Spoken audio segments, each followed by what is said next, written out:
Plan on flying? In order to board domestic flights, your driver's license or state-issued ID must be a real ID. Learn how to get your real ID today at tsa.gov/realid or visit your local DMV. You are listening to DC On Screen. Welcome into DC On Screen. I'm your host, David C. Robertson. This, of course, Jason Goss. Hello. And with the unfortunate passing of Val Kilmer several weeks ago, we planned on doing a Batman Forever review. It seemed like a good time. It is the only theatrical live-action Batman feature we haven't properly reviewed, save for the 1966 film with Adam West. So I'm looking forward to it. God, is it really? I guess so. God, that happened. Yeah. I lost track of which ones, but okay. Yeah, Glad we got around to this one. We just needed this one and Adam West. That's it. Okay. I'm very curious to get your thoughts because we did Batman and Robin with Squadcast. Mm-hmm. And we somewhat recently, leading up to The Flash, did Batman and Batman Returns. So this was it. And it's one of those where it's like, I have very fond memories of this movie. Like, it is a middle ground between the 89, 92 stuff and 97. Like, you can see it going towards Batman and Robin. Oh, yeah. You can see it heading towards barreling the cartoon. Toward it. Yeah. it not flirting with it, like courting it. Actively courting it, but also it wants to be something different. It wants to be something darker as well, and you can also see that at moments. But it's a bifurcated film, I guess, in that way. Which I love that you use that term because I love that Jim Carrey's Riddler keeps every last keeps calling Two-Face a bifurcated one. Yeah. But yeah, for anyone gearing up to get offended over us disrespecting the late Val Kilmer or Joel Schumacher, y'all could just pimp on to another podcast who will more reverentially suck their dicks. We're going to be us. We're going to review the film as fairly as we can. I did do the research. Yeah, I did do the research. I have some trivia. I don't think we'll be saying anything worse than what Val Kilmer and Joel Schumacher themselves had to say. Yeah. I have no personal qualms with him. And I'll say this, I still think Val Kilmer's the best part of this movie. Yeah, I think he did fine. Well, I say that, and I do have a note on that, but he did fine. Yeah, I mean, well, I really love what Jim Carrey did. Not because I wanted to see this version of the Riddler, but because I just liked Jim Carrey, and I have fond memories of Jim Carrey from when I was, 11? 10? Something? Whatever? Yeah. What year was this? Yeah. 12? I don't know. But it was 1995, whatever the hell that means for me. It was still well in the aftermath of that time where Jim Carrey just owned every kid at our age was completely in the palm of his hand, watching whatever movie he did. Yeah, next. I remember several quotes of this movie very fondly. They're top of mind for me, even at 41. And, most of them are Jim Carrey quotes. I was obsessed with this movie when I was a kid. It hit in 95. I was at that age. I was still laughing over everything Jim Carrey did. But, I had stopped getting letters from my penis. The penis had started making visits. I was rewinding some Chase Meridian scenes on my VHS copy, y'all. That's all I'm saying. Yeah. Another heavy note in mine is it's a thirsty It is a thirsty-ass movie. Also, can I say, when I was a kid, I absolutely knew when I was watching this movie, it is not as good as Batman the Animated Series or the comics. I was sitting there going they should have done this Riddler backstory instead. Oh, they should have done John Glover's Riddler instead. Yeah. But I was also but they're the clueless studio. They don't know. There was strong ass stuff in this movie. There really is. I have several scenes picked out where I'm like, man, there's a lot to this. But I mean, the overall sense of it for me is I can only kind of watch the movie academically. It's been 30 years and it looks, well, I say looks. It's very much a film that was 30 years ago. Yep. And it just drags you in and out of believability at whiplash speeds. So you can have fun with it for a few minutes and then you're very acutely aware that you're watching an old movie very quickly after. Yeah, that's basically the experience I'll be speaking from. Well, I watched this movie on VHS for so many times. I wore my tape out. And I still have it. If you were to come to my house or pay attention to my VHS section, you would see a very, very, very worn Batman Forever case Like, it's like the top of the case is just like shredded and falling off. And that's from Chase the shit out of that marina. Yeah, Chase the shit.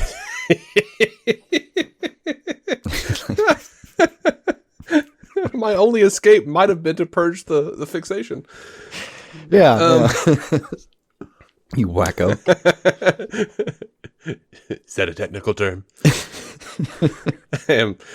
No, I just liked this movie a whole lot when I was a kid.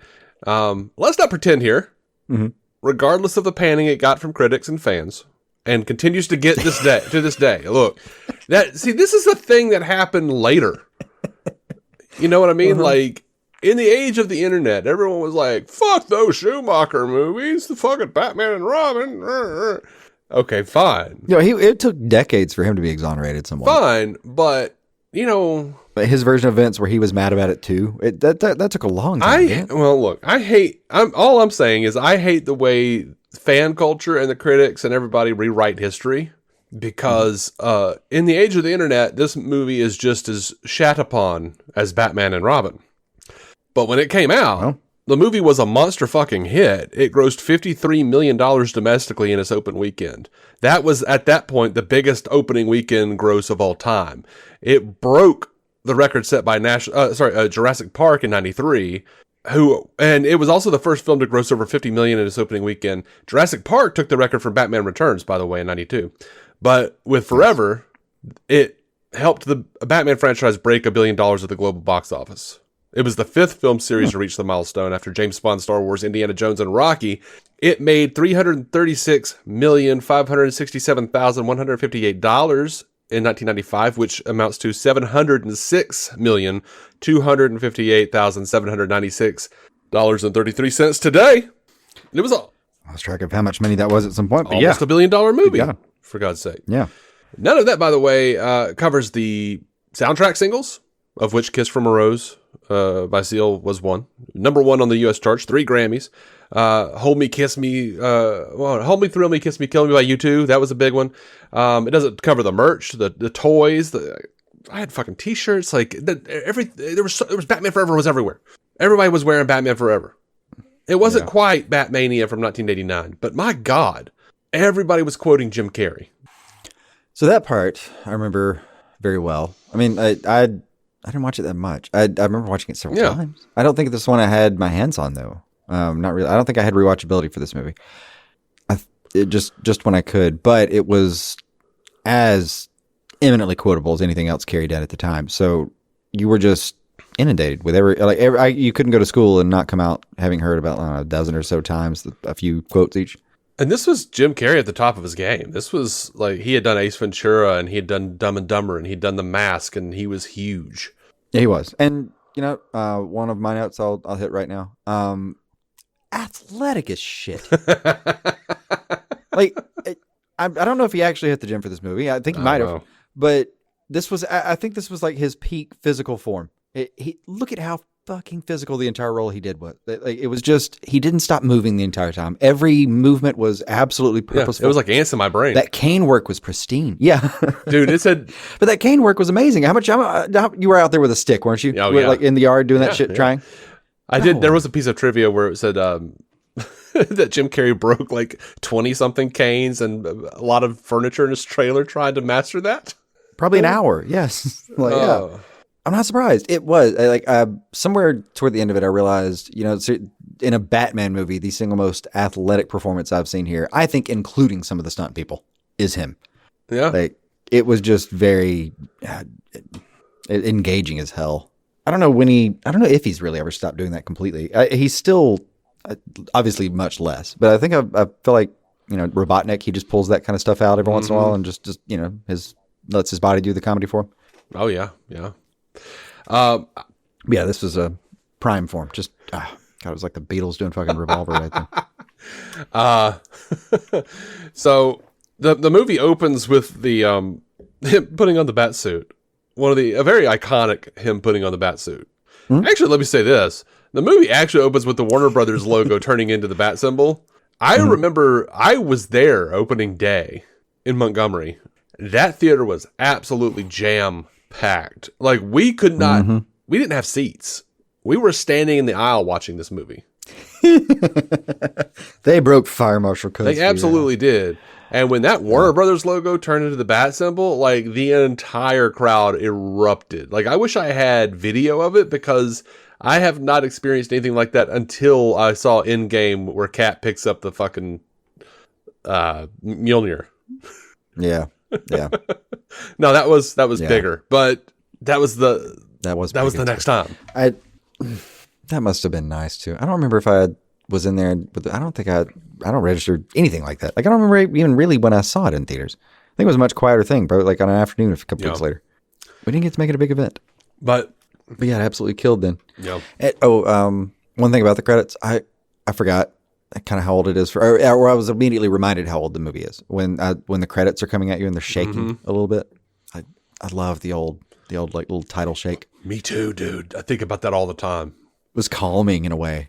Like I don't know why. Dude, I really do legitimately think about that all the time. Those credits are too like still. Those now. little like 1970s to like mid 90s film artifacts. Wiggle. Yeah, like it was just oh god, it just gives me a feeling.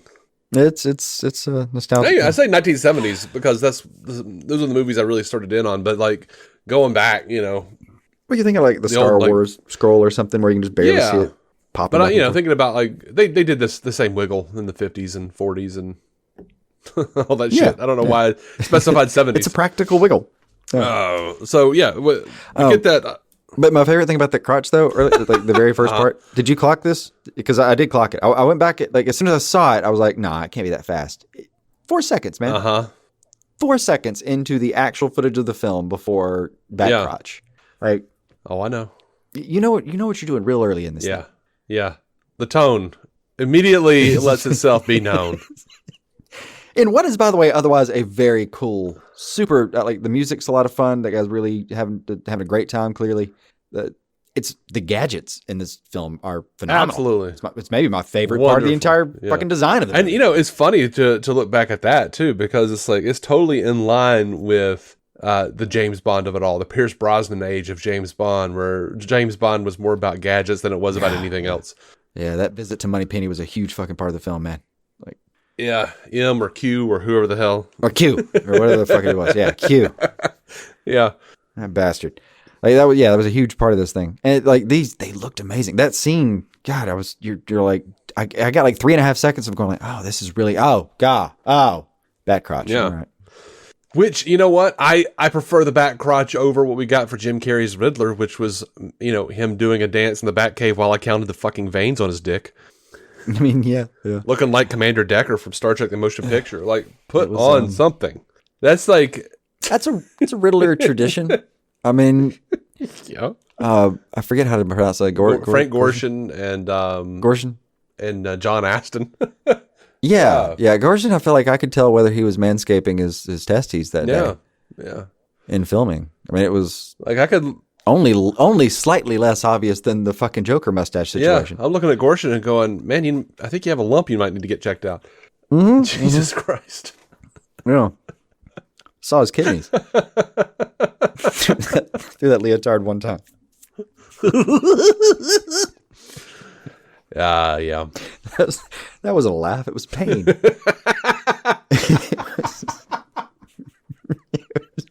It was just an extorted giggle from the girdle.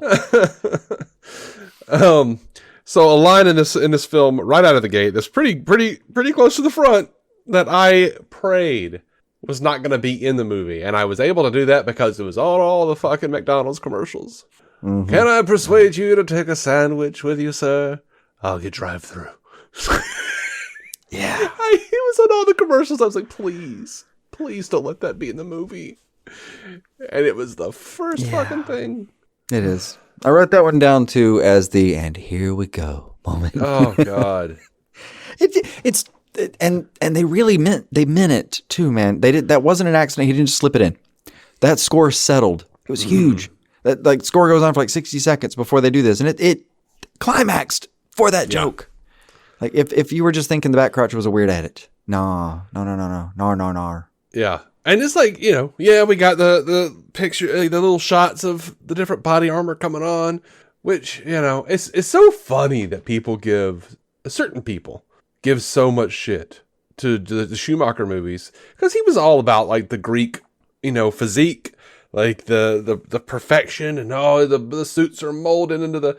All right, fine. It's all vaguely sexual.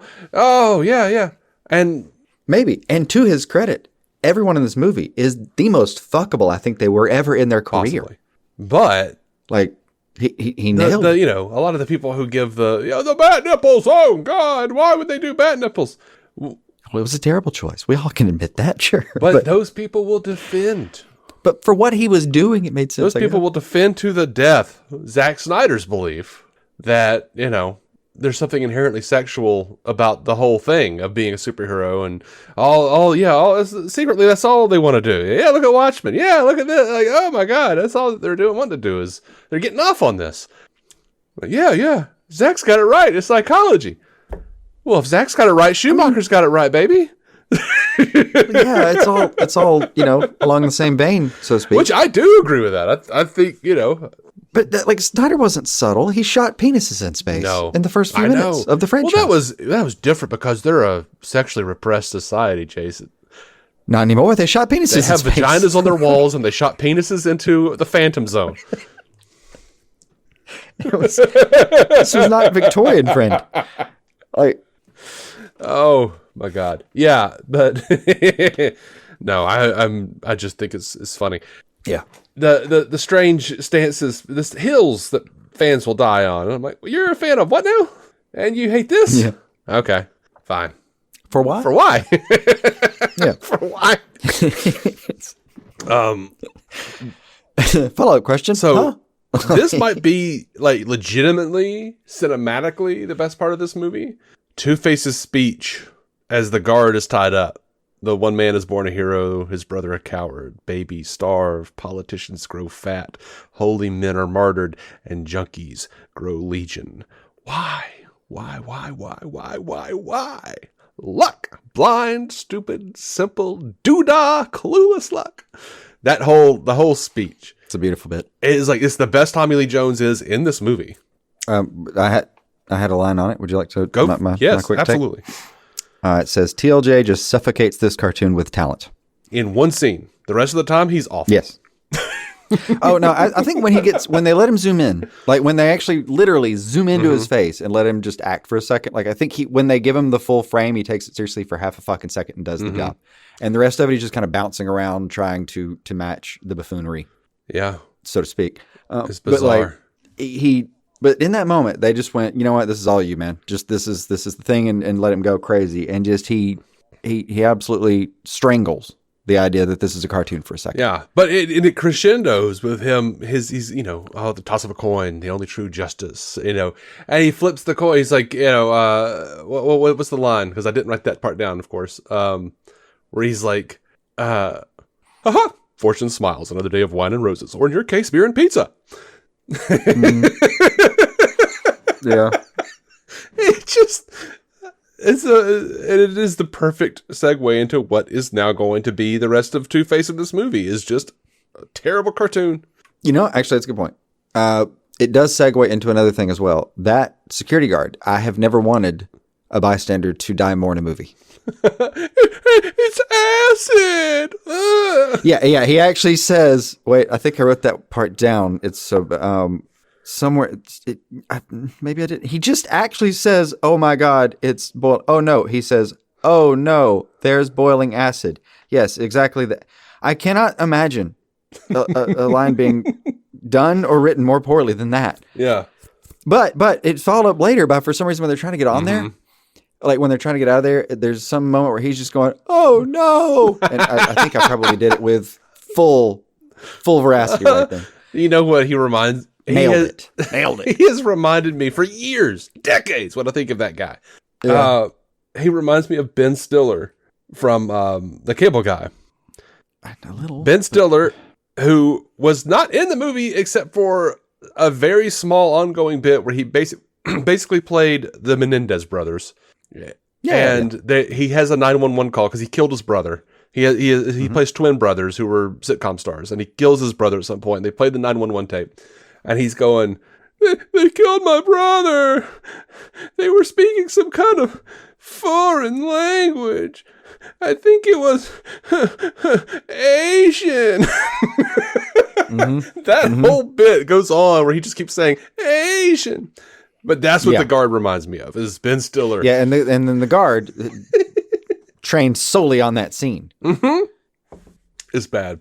It's rough. The part that killed me, you don't have to, I wish I had the whole scene mapped. You don't have to watch it with me. But there's a moment where like Batman's trying to kind of, like, he has the plan about how we're getting out of here. The guy's freaking out the whole time. I think that's when he's like trying to get him up out of the acid a little bit so he can steal his implant and crack a safe from the inside. Which and when he pulls that implant out or that hearing aid out, it's like yeah.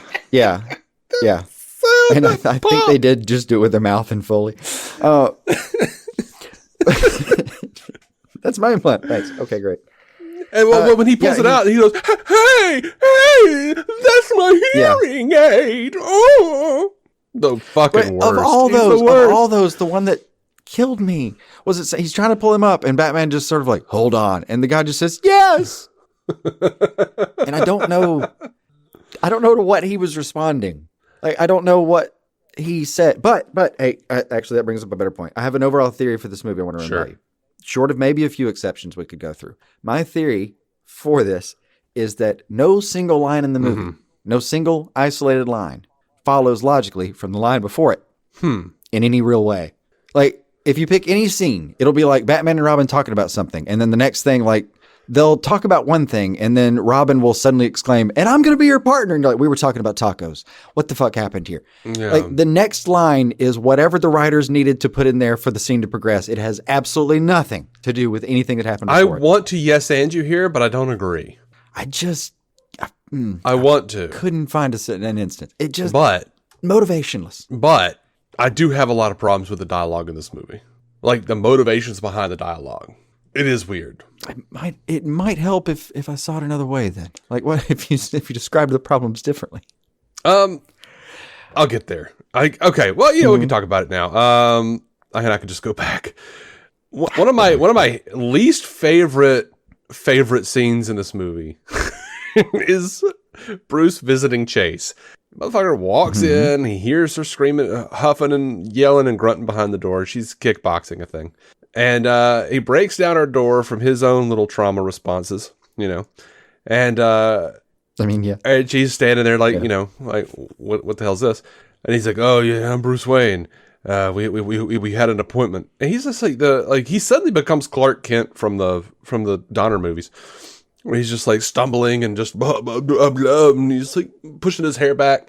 It's weird. He keeps doing like the run his hands through his hair thing, but it's just a weird thing I noticed. But he's like, I mean, I kind of get it, but I mean, she hot. We get it. Okay, fine. But he says, we're talking about the dialogue here, and he goes, the whole scene is like this, like these cringy one-liners, and that's the entire conversation where he's like, "I'm Bruce Wayne." She says, "Good, then you can afford to buy me a new door." And and it just goes from there. "You sounded like you were in trouble. I prefer healthy expressions of violence as opposed to breaking and entering." That's the worst line I've ever heard in my life. That's terrible. That's maybe worse than the and boiling she acid. says it terribly. She says it terribly. So how can I help you, Mr. Wayne? But that was a perfect example of my thing. Is like, what motivates her to say that sentence? Like, and what is going on in her head that I saw on screen that there's no reason to say. Oh, there's absolutely a reason to say it. Like, it makes some sense. It's just she said it in a terrible way. Because he's like saying, he's explaining that he knocked down the door, but he's saying, "You sounded like you were in trouble." And she should have said, "I prefer healthy expressions of violence, as opposed to breaking and entering," which is what he just did. Right. But, the way she said it just makes no sense. Yeah, but that's my problem. Is like, she doesn't even respond. Like, he's saying about something about the door, and she starts talking about how, like, her overall generic views about expressions. Right. It's just a weird way. Like, it's a weird moment to have a hot take on this thing that's completely non-contextual in this. It is contextual in the fact that, like, he just knocked down her door. He's trying to explain that she sounded like she was in trouble, and then, it's like after this, they both just start having these little gotcha moments. So she's kind of attacking him, kind of pointing out, like, "Dude, you've got some issues because you just broke down my door because you thought you heard something."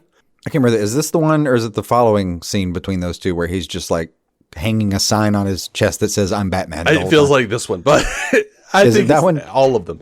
But Whichever one it was, I just kept thinking like, is this just a Batman thing they did in the 90s? Is like you just this absolute obsession with confessing it? yeah, well, he doesn't really, but he does kind of. Like, she's, kind of pointing out like, yeah, you've got some kind of issues, like you're breaking and entering.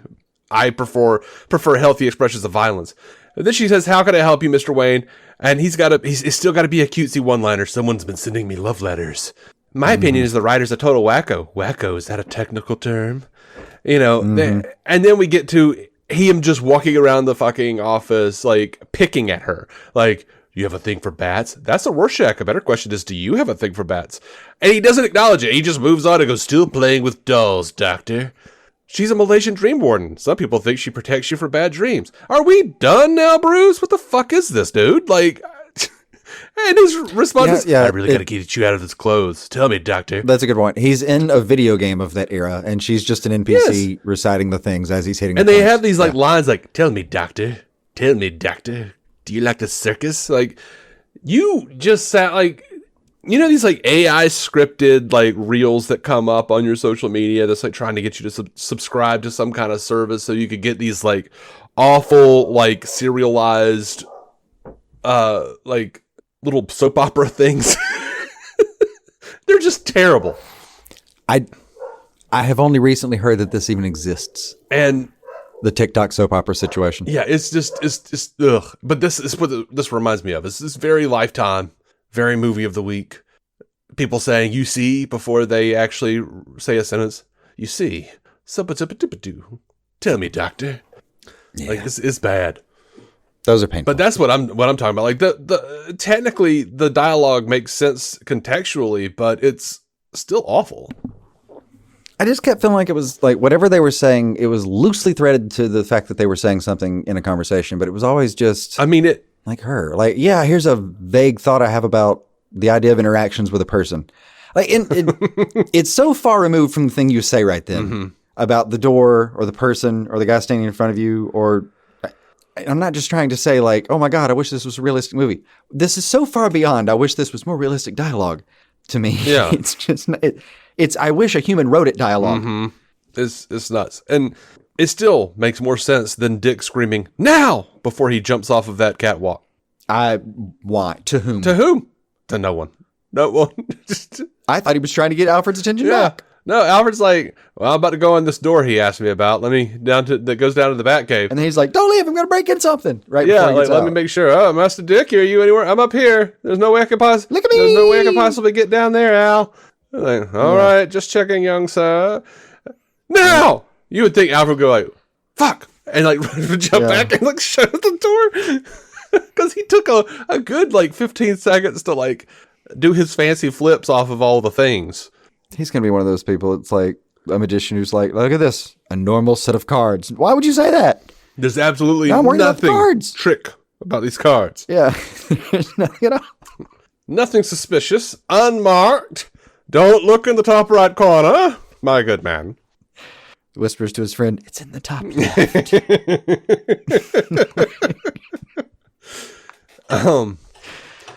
Yeah, so running back to the top, though, Two-Face and the goons, Two-Face and his goons are great indicators of the tone. Like, those goons are goofy as shit. Like, they've all got gimp masks. They're all just running around with neon fucking machine guns. They're glowing for some reason. They're acting like their body language is like the putties from the Power Rangers. But instead of going like them, they're like going like you say that. But when you made that sound, I remembered, I swear to Christ, one of them made that sound somewhere in the movie. I think it's when one of them gets shocked. They have. Because I swear one of them, I think it's maybe shocked. It sounded enough that I started later listening for the Wilhelm screamer, just because I thought any second now. The Wilhelm man gets attacked by alligator scream. It's coming up. Yeah. But yeah, like, and we get this shot of Gotham, and I'm like, what in the hell happened to Gotham in between? Because like canonically, we've gone back and retconned it, whereas like these are separate Earths, in the multiverse of DC. But at the time, Batman Forever was meant to be the same universe as Batman and Batman Returns. So not only did you whitewash Harvey Dent, took Billy D. Williams away, which sons of bitches. Yeah, true. God, I forgot that was even in the casting at that point. Took Billy D. Williams away. See, I didn't think about any of the movies before. This is just and by the way, separate. I'll point this out too. Joel Schumacher hated the idea of Billy D. Williams playing Two-Face so much, he paid Billy D's acting fee in full, as required by his player pay contract that he set up in Batman 89. Like, he paid him out so that he could cast somebody else as Two-Face. They just wasted a chunk of money. I just don't understand. To get rid of Billy D. Williams. How crazy is that? It's a perfectly serviceable actor. He's a very good actor. He's a lot of fun. I don't understand. Can you imagine him like saying that first like speech? Like, one man is born a hero, his brother a coward. Just like, dude, like the suave fucking Lando Calrissian. Like he would. I don't flipping his coin. I don't think I'd enjoy his version as much as Tommy Lee Jones. I think I'd enjoy it more. I'm just going through the record of what I know this guy's done. I just don't know that. If you have Billy D. Williams there instead of who was at the time, you know, a serious but way lesser known actor that Tommy Lee Jones was. If you have Billy D. Williams there, like, I wonder how, like, I can't imagine him going along with half of the shit that's in this movie. I feel like he would just be going to the executives going like, this is some bullshit. yeah, that's a real possibility. I'm going to say it like this. Okay. Yes, sir, Mr. Williams. I'm sorry, Billy D. Yeah. I'm sorry. I mean, that's the funny part. Like, I could sit there and it feels stupid to consider like what I do with him or Tommy Lee. Like, I just, it's irrelevant. Like, if I had Billy D, I don't think I would ever. It just wouldn't occur to me to be looking around. You just think about how he played Harvey in the first Batman movie. Like, I might rewrite that first speech for his strengths a little bit more. But he also had like a fantastic speech at the beginning of Batman. But, you know, he's like, we're going to knock down the doors and shed the light of the law on that nest of vipers. Like, hell yeah. And he tells the reporter at the Bruce Wayne gala, he's like, we have enough to worry about in this town without worrying about ghosts and goblins. I love Billy D. Williams. I love him. See, I'm not sure I would love the little, like, slightly preacherish inflections on a Two-Face. I part of me gets it. Part of me gets it. Like, it's not ideal. Oh, I don't know. I think I'm in love with the idea, honestly. But I wouldn't. That's my thing. It's like I could see getting. It would never occur to me to actually be like, no, this will never work. I'll pay him off. Like, yeah, no. There's like 12 things I would try. There's no. Well, the first thing I would try is just bringing in Billy D and being like, let's do this shit. Like, you're gonna kill it, man.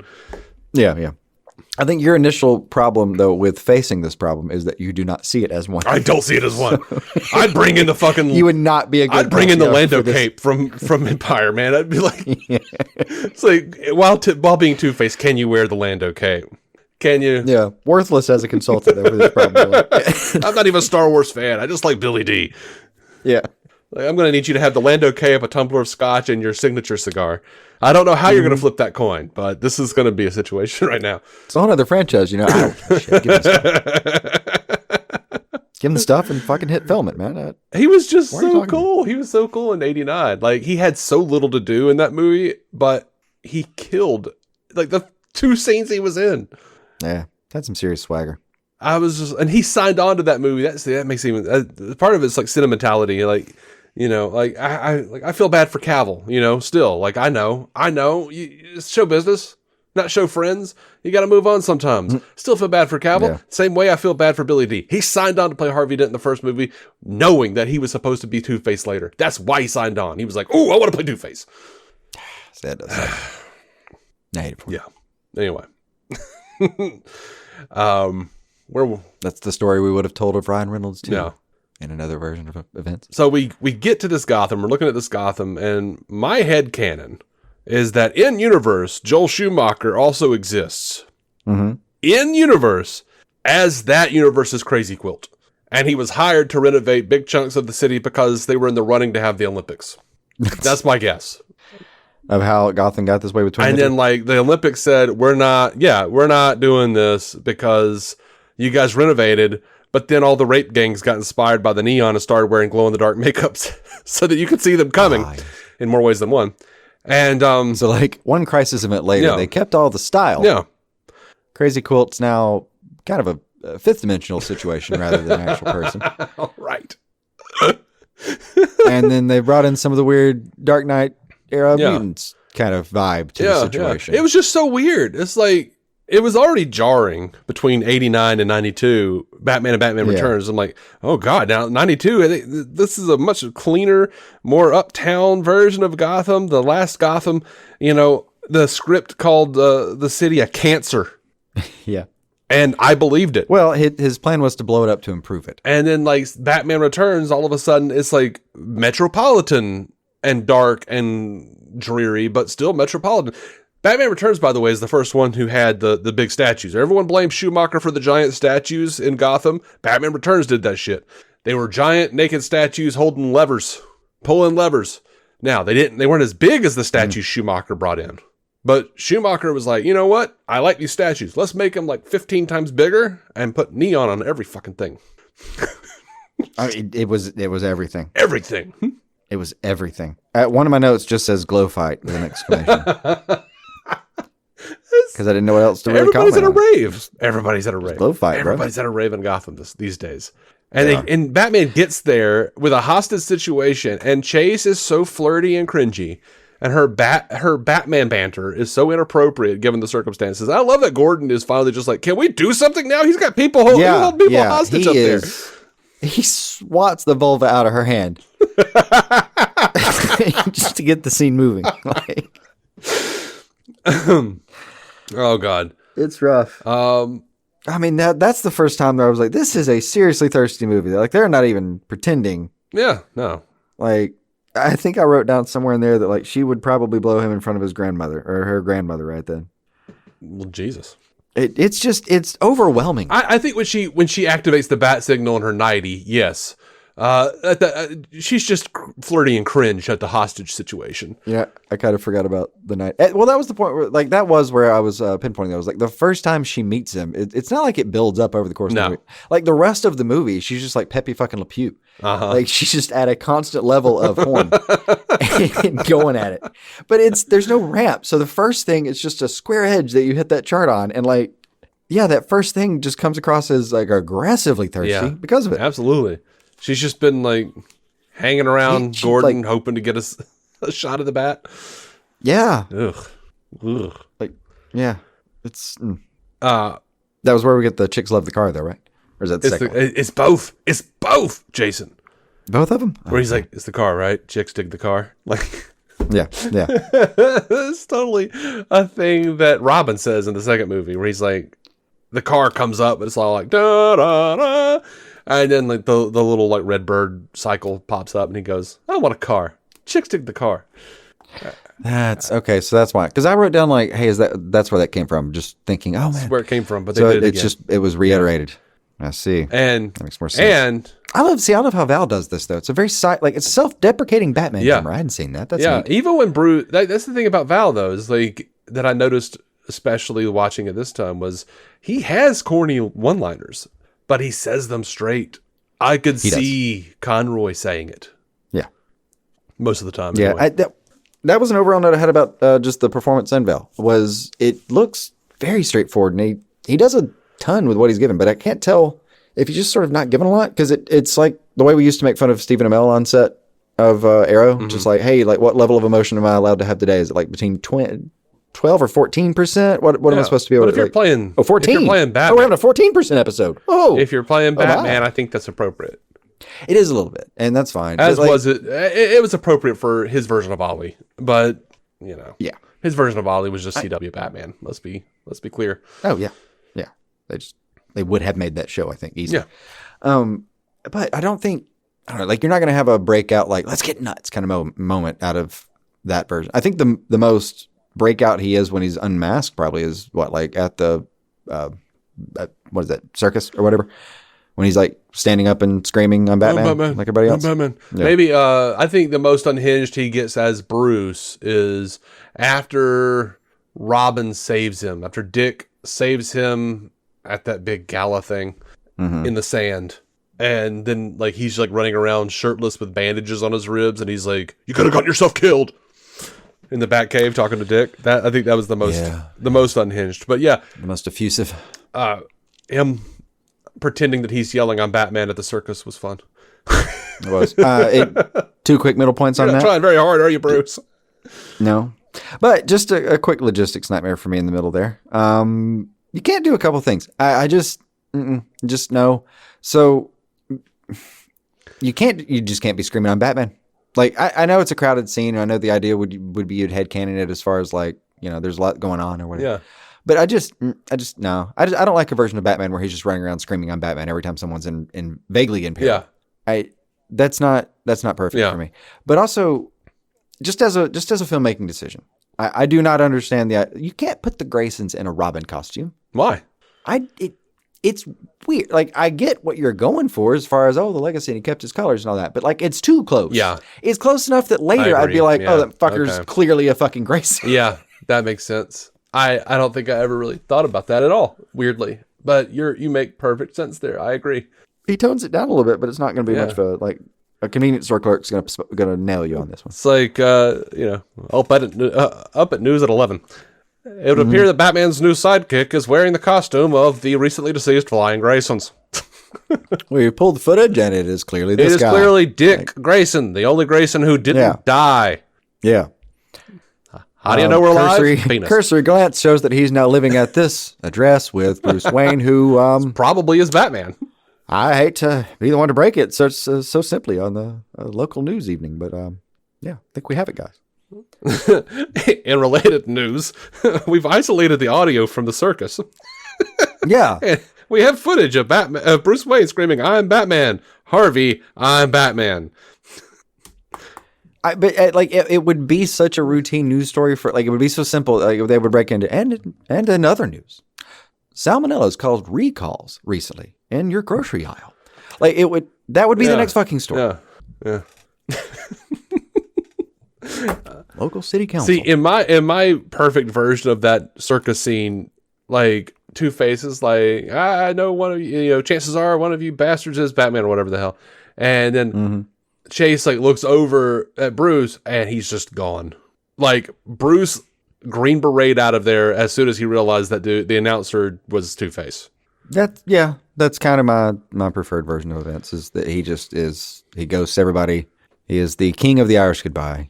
He will show up later and apologize if that suits the purpose. And if Chase is as smart as she seems to, or they seem to be trying to make us think she is, she looks over, she sees Bruce is gone, makes the connection immediately, and just starts furiously flicking her bean. Right in the middle of the crowd. Just, Which, from scene 1, you have to assume has been happening the entire movie. Right. Yeah. She's just got like a dildo with like bat ears on it or something. Easily. Black rubber. I feel like you either know this or looked it up, and I do need educating. Is Chase whole cloth? Yeah. Yes, Chase is whole cloth. She was invented for the movie. Yeah, she wound up in the comics some 9 years later. Okay. Well, then is logistics question here. Why not just use Vicky Vale? Because Vicky Vale was a photojournalist and not a psychologist.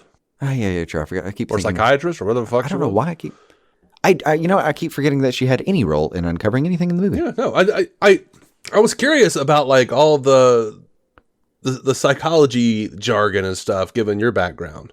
Like, I expected you to come in swinging, honestly. Like, no, it's just complete nonsense. Just complete nonsense. Yeah, I wouldn't even go in for it. Well, they tried so hard, and that was like apparently the Schumacher cut leaned so much heavier into Bruce's psychology and like his guilt, the guilt that he felt over his parents dying. And it was supposed to follow that thread a lot more of him finding his father's diary or whatever and realizing on the final page that it was his father who wanted to go see the movie, not him. So he didn't have that. It wasn't his fault that his parents got killed. Well, that's good because they never quite unpack it. I mean, they stopped for that at some point. Alfred's like, "That's not what you said, Bruce." Right. You said I killed them. Yeah. Like and then like the scene and the movie and Bruce all metaphorically and metodically just ignore it and move on. And it's one of the reasons I want to see. It's one of the reasons I really want to see the Schumacher cut is because the movie clearly has a lot of threads of obsession. Like Chase is obsessed with Batman. Robin is obsessed with killing Two-Face. Bruce is obsessed with being this beacon of the night because of his parents, and obsessed over the idea that he might have been responsible. He feels responsible for not outing himself and the Graysons dying, So to that end, to keep pulling that Riddler is obsessed. Riddler is obsessed with Bruce Wayne. Exactly. So of all those, I'm the only like set of motivations in this movie that felt like I saw it on screen, it made sense, it paid off. The story, the performance, what I got to see without the headcanon made sense. And it was only just Riddler being just crushed, or Enigma in that case, just being crushed, that he had this dream, it was all supposed to be on this one moment, and it just gets flippantly dismissed, doesn't even get to finish the sentence. But they let him do the anger well on screen there. And by the way, I genuinely think that was part of the reason they got so much out of him on this movie, was they told him he could be as fear-inducing as he was manic. Mm-hmm. It felt like, because when they want to let him actually terrorize people, they stop the camera and really let him have fun with it. And it's good. It's genuinely good. But yeah, his obsession, what he sold on screen was the only part that actually made sense for me. Everybody else is and Bruce in particular is they just oversell. And that was maybe why I was deeply not interested in psychology. It was they so oversell how much he's supposed to be obsessed with this and fixated. And I just it comes across as weird because they don't let me care. Yeah, there was a lot that they could have unpacked, I feel like, because they were also hinting at him blaming himself for Two-Face. Because they do say on the news, he tried to stop the acid from hitting Harvey and he failed. Yeah. Okay. Well, I wondered about that too. So that last line out of Harvey, I jotted that one down too. That for exactly that reason. They set all this whole thing up, and that last line should be devastating. Always been a good friend, Bruce. That one. In his real voice. Yeah. Says that as Batman has betrayed him. Yeah. Which, by the way, was hilarious because apparently the big climax scenes, his big thing is to say something slightly confusing and throw something real fast. And not just anything, a box full of of coins. Yeah. Which Batman's big move is here's verbal deflection and yeet. Here's why that's funny. It's not a bad plan, but it's it's a bad riddle. Yeah, but we've had these the news reports being Harvey Two-Face has been wreaking havoc across the city, and Chase's awful fucking reason for shining the bat signal, and he's like, "What do you need?" And she's like, "I've been thinking about Two-Face. This is his coin. This is Achilles' heel. He makes all of his decisions on." And Batman just varies "I know you called me here for this. The bat signal's not a beeper."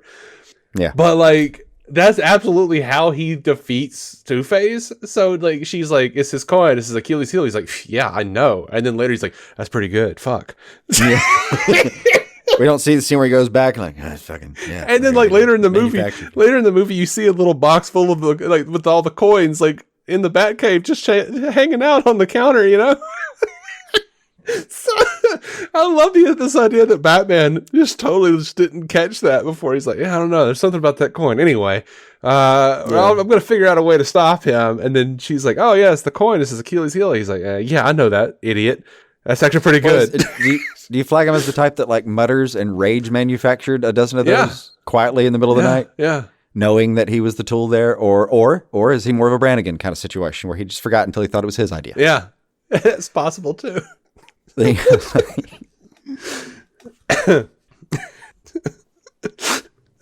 Both are up for grabs. Yeah, I'm good with either. That's hilarious. I need to know where did Edward get his Riddler merch?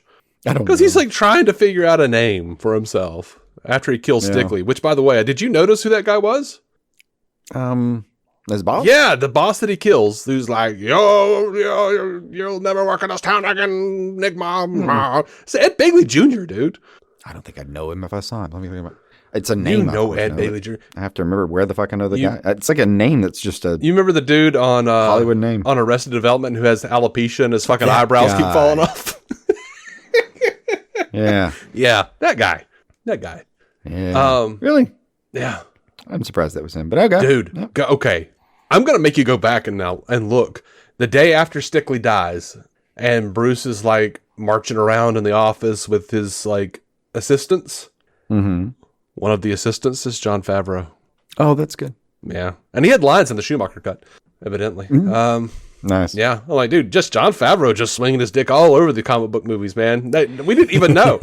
Like, he was behind the scenes. He was in front of the camera. We didn't even know. We're just like, oh, that's little John. That's got to be some real street, some genuine street cred.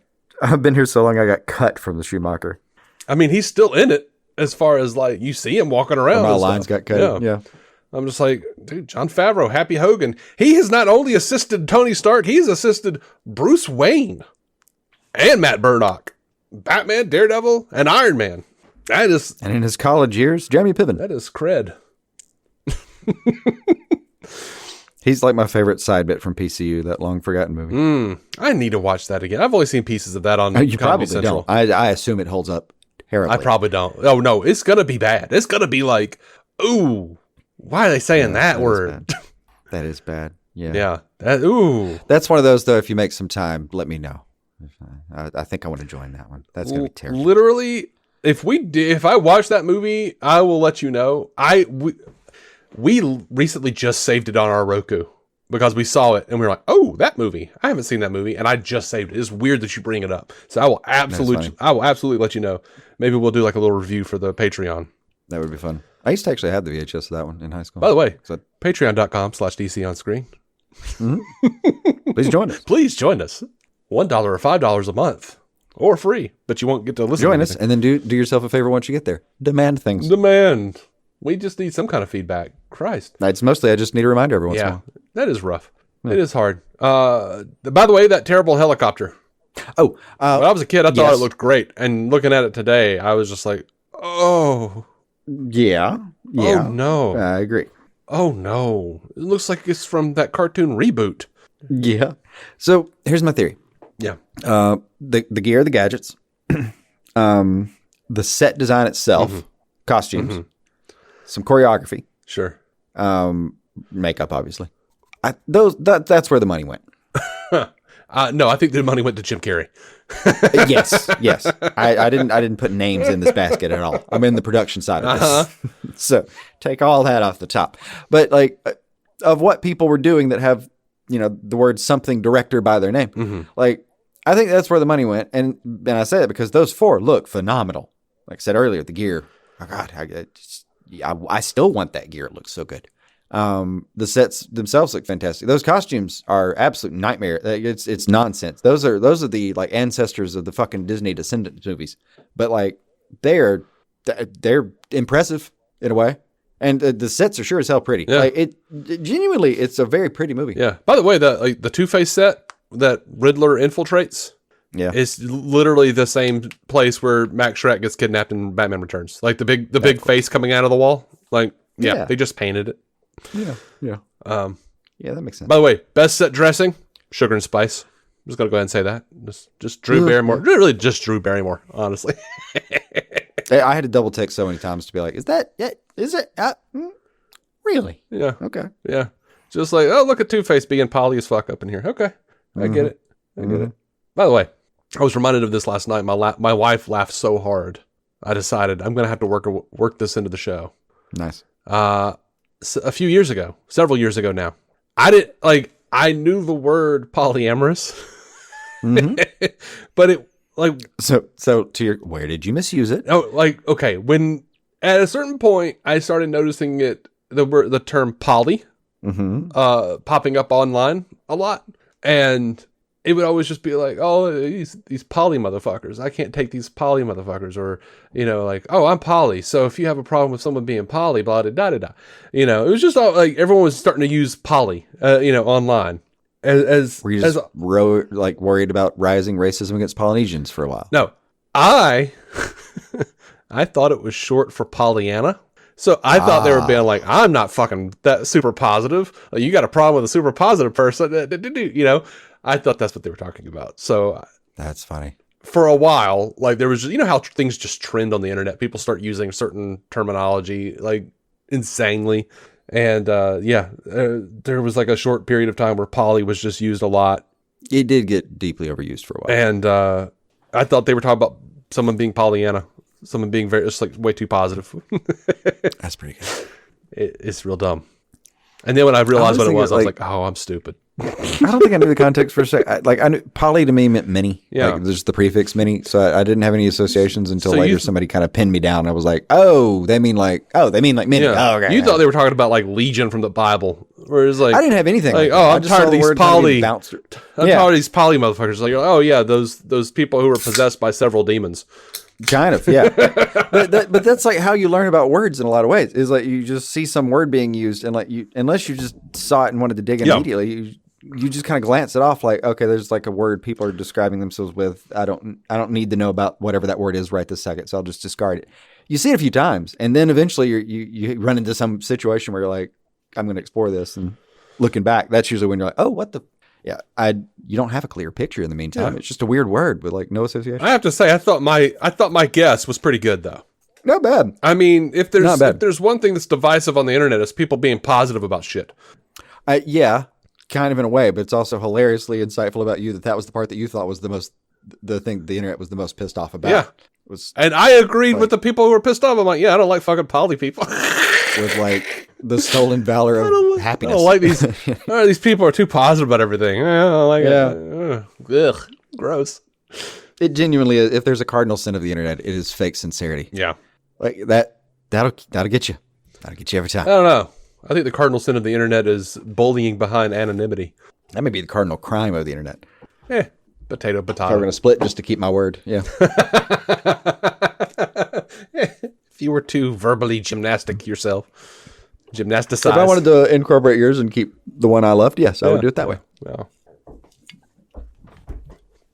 All right. So, Holy Rusted Metal Batman. Wrote it down myself. My favorite line in the movie. That's your favorite line?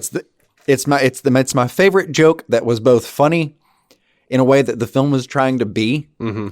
Like it was the one that hit. Like it was. They knew they were a joke, but they did it so well right then that I was on board with it. Dude, there was a lot of funny lines in the movie. Yeah, like passingly funny, but that was the one that actually kind of got me. Yeah. Like where I was like, oh, yeah, you got me. The whole theater laughed when I saw this thing. They should. It was a good line. Holy Rusted Metal Batman. Huh? The ground is all metal. It's full of holes. Like holy. You know? Like holy. Which is a line that was begging to be said by Michael Cera before it even knew it. Like...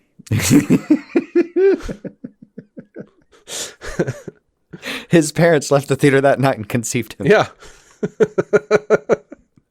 One of my favorite lines when Nigma hits Stickley in the head with the coffee canister and goes, "Caffeine will kill you." Yeah. That shit, dude. Almost everything Riddler said in this movie was funny to me. It was deeply good, yes. "You're ruining my big party. Are you insane? Just waiting for you to deliver the Batman, dear boy. Patience, so bifurcated one. Patience, hell, we want him dead. Well, you could have let me in on the caper. We could have organized this, planned it, pre-sold the movie rights." I feel like almost every Jim Carrey line was in the trailers and commercials. Kind of. I mean, they just filmed him being charismatic and put a Batman movie around. And then immediately after that line, Batman enters through the skylight, starts fighting the thugs. Oh, he starts talking about the entrance, yeah. Your entrance was good. His was better. The difference? Yeah. Showmanship. That was, I clocked that one though, as the moment where it's like, Riddler's really coming into his own. This is the moment where he's just wrestling with the other villains as equals now. Mm-hmm. He's mad he stepped on his toes, and he's giving him shit in the process about like, he's dropped his villain testes here. I like it. So my absolute favorite line in the movie is very, very subtle. You almost don't catch it. It's right after, it's like Bruce and Alfred are trying to solve all these riddles, which I love the fact that they were solving the riddles. They were sitting around and actually piecing it out. Mm-hmm. And Bruce figures out, Mr. E. Nigma, Edward Nigma. And as they're walking away, Alfred, under his breath, as the scene closes out, says, "You really are quite bright, despite what people say." Mm-hmm. I howled. I had forgotten the line, but I remember it. As soon as I heard it, I was like, "Oh yeah!" Love that line. favorite line of this, of at the very least this time watching. This I like it, and I like the fact they're giving each other shit again. But like, why the favorite for you on that one? because it's Alfred. I love Alfred. I love Michael Goff's Alfred. You do adore this Alfred. I do. He's this like This might be your favorite on screen. Actually, I don't think he is this sweet, kind, loving father figure. He takes care of everyone. Like, I want to cry when he says, broken wings mend in time. Robin will fly again. I promise. Like, oh my God, dude. Like, how do you... He is an absolute live caricature of like the BTA-esque Alfred, though. Like, because there's like the MI5 Alfred, and then there's the Gentleman's Gentleman Alfred. Those are the two kind of main Alfreds, right? Which, like, BTAS Alfred is, he's got a little bit of the MI5, but he's really more or less like... he's just a sarcastic bastard. He's just he's a British cunt sometimes. Yeah, like, he's just everything you expect. Michael Goff Alfred is all things. Like, you could see... He is kind. You could see he may have had something to do with MI5. Maybe, but they don't ever go into that. What they do is they show him helping fix the Batmobile, helping fix different things. He's helping solve riddles. He's bringing like the paper. He's a mechanic. He's a cook. Clearly. He's like sophisticated and shit. It's fishy swear, sir. It's supposed to be cold. Like he's got all the things, but he's so kind and funny. So at the same time that he's got to build you up, he's got to like stab you in the back a little bit. Like, it's just funny as shit. Like, he sells the movie. And I say that about the next movie too. Like, he's the emotional heart of Batman and Robin, and he's not quite that here, but also he kind of is. I mean, when like Bruce wakes up after being knocked out, and he says, that is a good point. Like, they don't let him anchor this like they should. They don't, but he says, but just that one scene where he's like, "How are you, young man?" And Bruce is like, "You haven't called me that in a long time." And he says, "Old habits die hard." And he just does it with this fucking face of like kindness, a twinkle in his eye. Like, I want to hug this man. Yeah. Like, he sells the Bruce and Batman relationship. The Bruce and Alfred relationship. He makes me... He's the reason I feel like this is the same Batman as Keaton. Yeah, and I get that. There's something deeply in there, though. And I do, there is a genuine sense of how you're describing this that, like, I think there's a part of you that wishes that was your grandfather. But for all the good reasons. Yeah. Because, like, what a kind, caring man. And like you said, like everything he says comes across exactly that way. It's like, oh, that's the most fucking thoughtful thing anything could have thought of right now. Yeah. And it's not like, it's unfairly... He's well anchored in a place where nothing else is. It is an unfair feeling that I get because of the previous Batman movies as well, and the subsequent one. Yeah. So it's not even like this is Batman Forever's fault or their credit. Michael Goff is just brilliant and wonderful with what he's actually given, because I've got all of those feelings about him, bringing the files to Bruce in the first one. And Bruce is like, what's on your mind, Alfred? Because he knows Alfred's not talking. Alfred's being quiet and weird. And then Alfred's like, I have no desire to spend my few remaining years grieving over the loss of old friends or their sons. Like, damn, dude, cut quick. Oh, down to the quick. Like, stop dwelling in the past, Master Bruce. Jesus Christ. Yeah. So, like, he has this love for Bruce. He has this, and he's given that love to Dick as well, and being like, he already knows what's coming. He knows what's in Dick's heart. He already knows that, like, Dick needs to figure out his shit. Like, he's already probably making a fucking suit for him. Oh, yeah. I mean, he'd have to be. It's very clear in this movie. It's very clear that, like, the moment he sees the suit, he's eyeing it like, I got plans for that. And then later, who's your tailor? Yeah, like like Chris O'Donnell's. What, by the way, quick shout out to how fucking old he is in this movie. Deeply distracting. One of the worst things. The 90s was like peak time for like 40-year-olds to be playing teenagers, man. Not just sorry, bro. He did. It's not. It's a great try.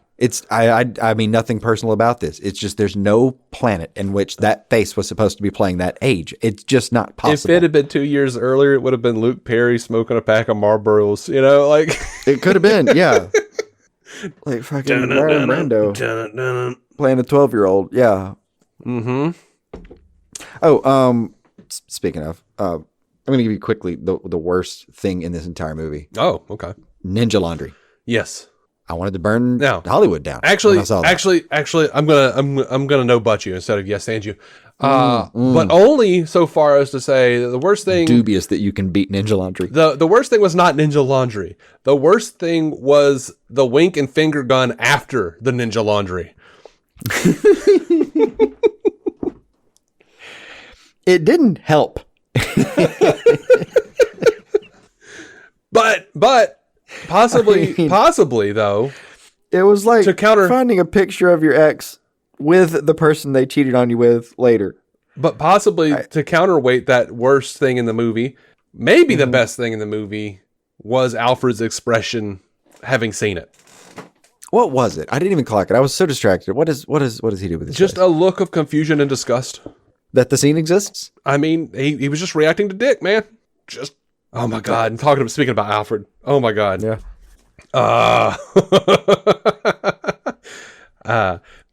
Sorry to bother you, sir, but I have some rather distressing news about Master Dick. What, is he all right? I'm afraid Master Dick has gone traveling. He ran away? Actually, he took the car. He boosted the Jag? Not the Jaguar. The other car. The Bentley? No, sir. The other car. Yeah. And just that little frumpy, Oscar the Grouch Muppet face Alfred makes when he goes, the other car. The intrusion of Scrooge. The Dickinsonian nature of that man just leaps at you. I love it. I love it so much. And shout out to Bruce for having the first Apple Watch. Oh, yeah. That wasn't on Dick Tracy's arm. That's one of my favorite memories of my grandpa's. He would tell me about how he liked Dick Tracy. He was like, I used to read that Dick Tracy. And then they just went too far. He had a TV on his wrist he could talk to people with, and that ain't real. That'll never happen. It just is. You could get that in Radio Shack. From a Radio Shack catalog, you could order that in the early 80s. Yeah. It just never took off for all the obvious reasons. I think there was a deeply early version where it had basically a belt that you had had to wear the tech on the belt to do it, but you could actually just have a little wire that went up your chest where you could watch TV on your wrist. It was crazy. You might also be remembering Blank Man. It could. Do you remember that movie? Where David Alan Greer's character has got a belt that's a communicator with Damon Wayans. And he's like, they're brothers. And he's like, oh yeah, you got to come do this. And he's yelling at he's bent over, screaming at his belt. I can't play with you right now. And the hot girl that he likes is watching him. That sounds right. I think I've seen that scene, but I can't remember if I actually have. I don't know how many times I passed that cover in a movie gallery aisle. Just over and over again. I think I've seen that VHS. Probably 100 times. I don't know that it ever made it to our house. I can't promise it's good. I'm not sure. I can't promise it's good. I think you can promise me it's not. I can promise you that really I have fond memories of it at the very least. That's probably true too. For the same reasons that I saved Friday the other day, because I was like, this is a classic movie. I should go back and rewatch this at some point. Yeah, absolutely. There's some good stuff in Friday. I just feel like it's part of it's enough part of culture that at some point you're just supposed to go rewatch it and refresh yourself. I feel like you're just supposed to do these things every once in a while, just like hygiene. Yeah. I got a quick stats question for you. Ready? Sure. What percentage of the movie is in Dutch angle, do you think? Not as much as Batman and Robin, I would say. You don't think? But that's a good point. I want to go with a full 20. I think a full 20 is not an unreasonable guess. That's a good point too. There is. This movie and Batman and Robin are such a love letter to the 60s Batman. Oh, deeply, yeah. That's very clear. Most of what culture knew right then. But it was genuinely a lot of people, that's how they remembered him last. Well, no, how they remembered him last was Michael Keaton. Well, I know Keaton, but this little era of movies before that, there was that drought. Yeah, it was, deeply shifted in 89 into this. It's just a scampy, and people can argue with me about that, but Keaton's and Tim Burton's Batman were just as campy, just on the different end of the spectrum, is the opposite end of the spectrum, is just gritty and ridiculous and overwrought. It's shot different, but you cannot tell me. All right, so the Two-Face and Riddler scene where Riddler crashes the party. Mm-hmm. That is a masterclass in camp. Yeah. It's beautiful. Oh, yeah. It is the best way. It is the only way. If you want to do that scene in that manner, you can't have done it any better. Mm-hmm. He learned everything from the 60s, and he put a cherry on top. It was beautiful. Yeah. In a lot of ways, the Keaton-Burton movies are the last big blowout of the industrial, dark and gritty action movies. Like, where you had just like these muscle-bound dudes running around in like sewers. And yes, I'm thinking of Dolph Lundgren in The Punisher. And, they're, just steam coming up from grates, and you're like, what the fuck is that? Like, what is that steaming? Like, is that urine? What are we talking about here? And, there's just dark, gritty bullshit. And Batman comes out and just blows everything out of the water. We're to the point where it doesn't even have to be a muscle-bound dude. It's just a dude in a muscle-bound suit. No. And, but that got so dark. Batman Returns got so macabre that, like, McDonald's apparently literally said, we will not be supporting another Batman movie with Tim Burton in charge. I just imagine him in 40s voices. Insupportable. I won't do it. It's just stupid. Like, the funny part, though, is, like, it changed tone a lot, but so they had to wouldn't go back. be able to convince, like, if you look fundamentally at just the performance of, like, Danny DeVito and Tommy Lee Jones, like, just grab those two performances. If I swapped them and shot them differently, there's no difference. Oh, I think there is. You make up this. Well, not really, in the sense that they're like, not a difference in how far they're reaching. To me, is what I mean. I guess. Maybe like they're going for it. They're really trying. They're leaving some fucking blood on the tracks here with the effort, and it's cartoonish in a certain way. And like, I think I could throw Two-Face into the Returns universe, and it would have been fine. Yeah, I think there's just a fundamental difference on quality. Like, Danny DeVito's Penguin is, he's been raised by penguins. Like, he's a savage. He's been living in the sewers. He's socially awkward. He's like a homeschool kid, but with penguins, And Tommy Lee Jones, on the other hand, his Two-Face has no actual, like, he does at the beginning of the movie say, like, the flip of the coin, the only true justice. And that's the end of his interest in justice. Like, we don't really get any kind of emotional depth out of him. He's just running around. Yeah. Being goofy. Which is another good point. Being like, he's the main antagonist here, right? In theory. Because Riddler's whole plot line circles around his. I would say Riddler's the main antagonist. He actually gets... He's the main antagonist, like, screen-wise, but functionally, he asks Two-Face for permission to join his plot. Yeah, well, kind of. He used Two-Face, the existing villain. Like, he's just making power moves, man. Like, well, he is. He gets the backstory. Two-Face is like, I don't understand why this movie happened. If we just look at from Two-Face's perspective, it's just very boring. Also, Riddler was the only villain that carried over from when Tim Burton was going to do the movie. Two-Face was added later. So I feel like he gets short shrift here, though, because we see, like, we get, like, the Batman version of this, where it's like, Bruce is supposed to feel guilty about this because he couldn't save Harvey. But, which also, by the way, I think it's weird that the fucking news keeps calling him Harvey Two-Face instead of Harvey Dent. He's still Harvey Dent, assholes. Like, his name, he didn't change his name to Two-Face. Like, that's just what the news or whoever's supposed to be calling him. Like, I don't know. It's just... One station did that a couple of years ago, and they all got in the habit. It's just bad. Yeah. It's one of those things that happens after a while. It's just weird. But, yeah, I think we don't really get, like, an emotional point of view for Harvey. Like, he's not over here, like, mourning his previous no buy-in for him, personally. Like, there is none. Like, we know he was, working the Maroney case, and then, Sal Maroney or whoever threw the acid in his face. And that's what we know. Late at the very end, the line I was talking about was like, you've always been a good friend. In what capacity? I mean, like, and on the one hand, I want to be like, that should be impactful. On the other hand, I guess he shrugs it off like, well, that's crazy. Why would he say something so strange to me? I don't even know this guy. Like, well, he already knows he's Bruce. And, Bruce and Harvey were friends. Oh, I know they know each other. In a real sense. In the comics, in the animated series, in everything, they are friends and they knew each other. Not in this movie, though, until he says that at the end and insinuates that there was a time where they were good friends. Right. So, like, for the purposes of this movie, when he says that, and like I was saying, nothing happens. There is no result in this movie of him saying what should be a shocking, deep final line. Like, I feel like someone wrote that in as like, this is going to be where I really get somebody choked up in the middle of the finale, Yeah. Like that's the beat I was going for here, and just nothing surrounds it. It I don't know what it's doing. It's a cough in the wind. It's weird. It is just bizarre. A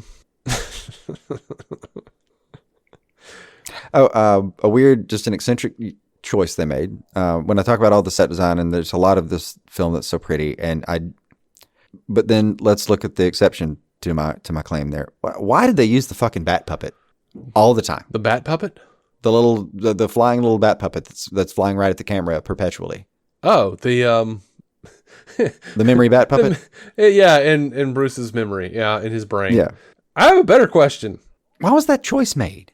It could have been a million ways. You didn't have to use the same loop. It looked like a weird cheap loop. It did. If that was footage you were going to use that often, you didn't think to redo it.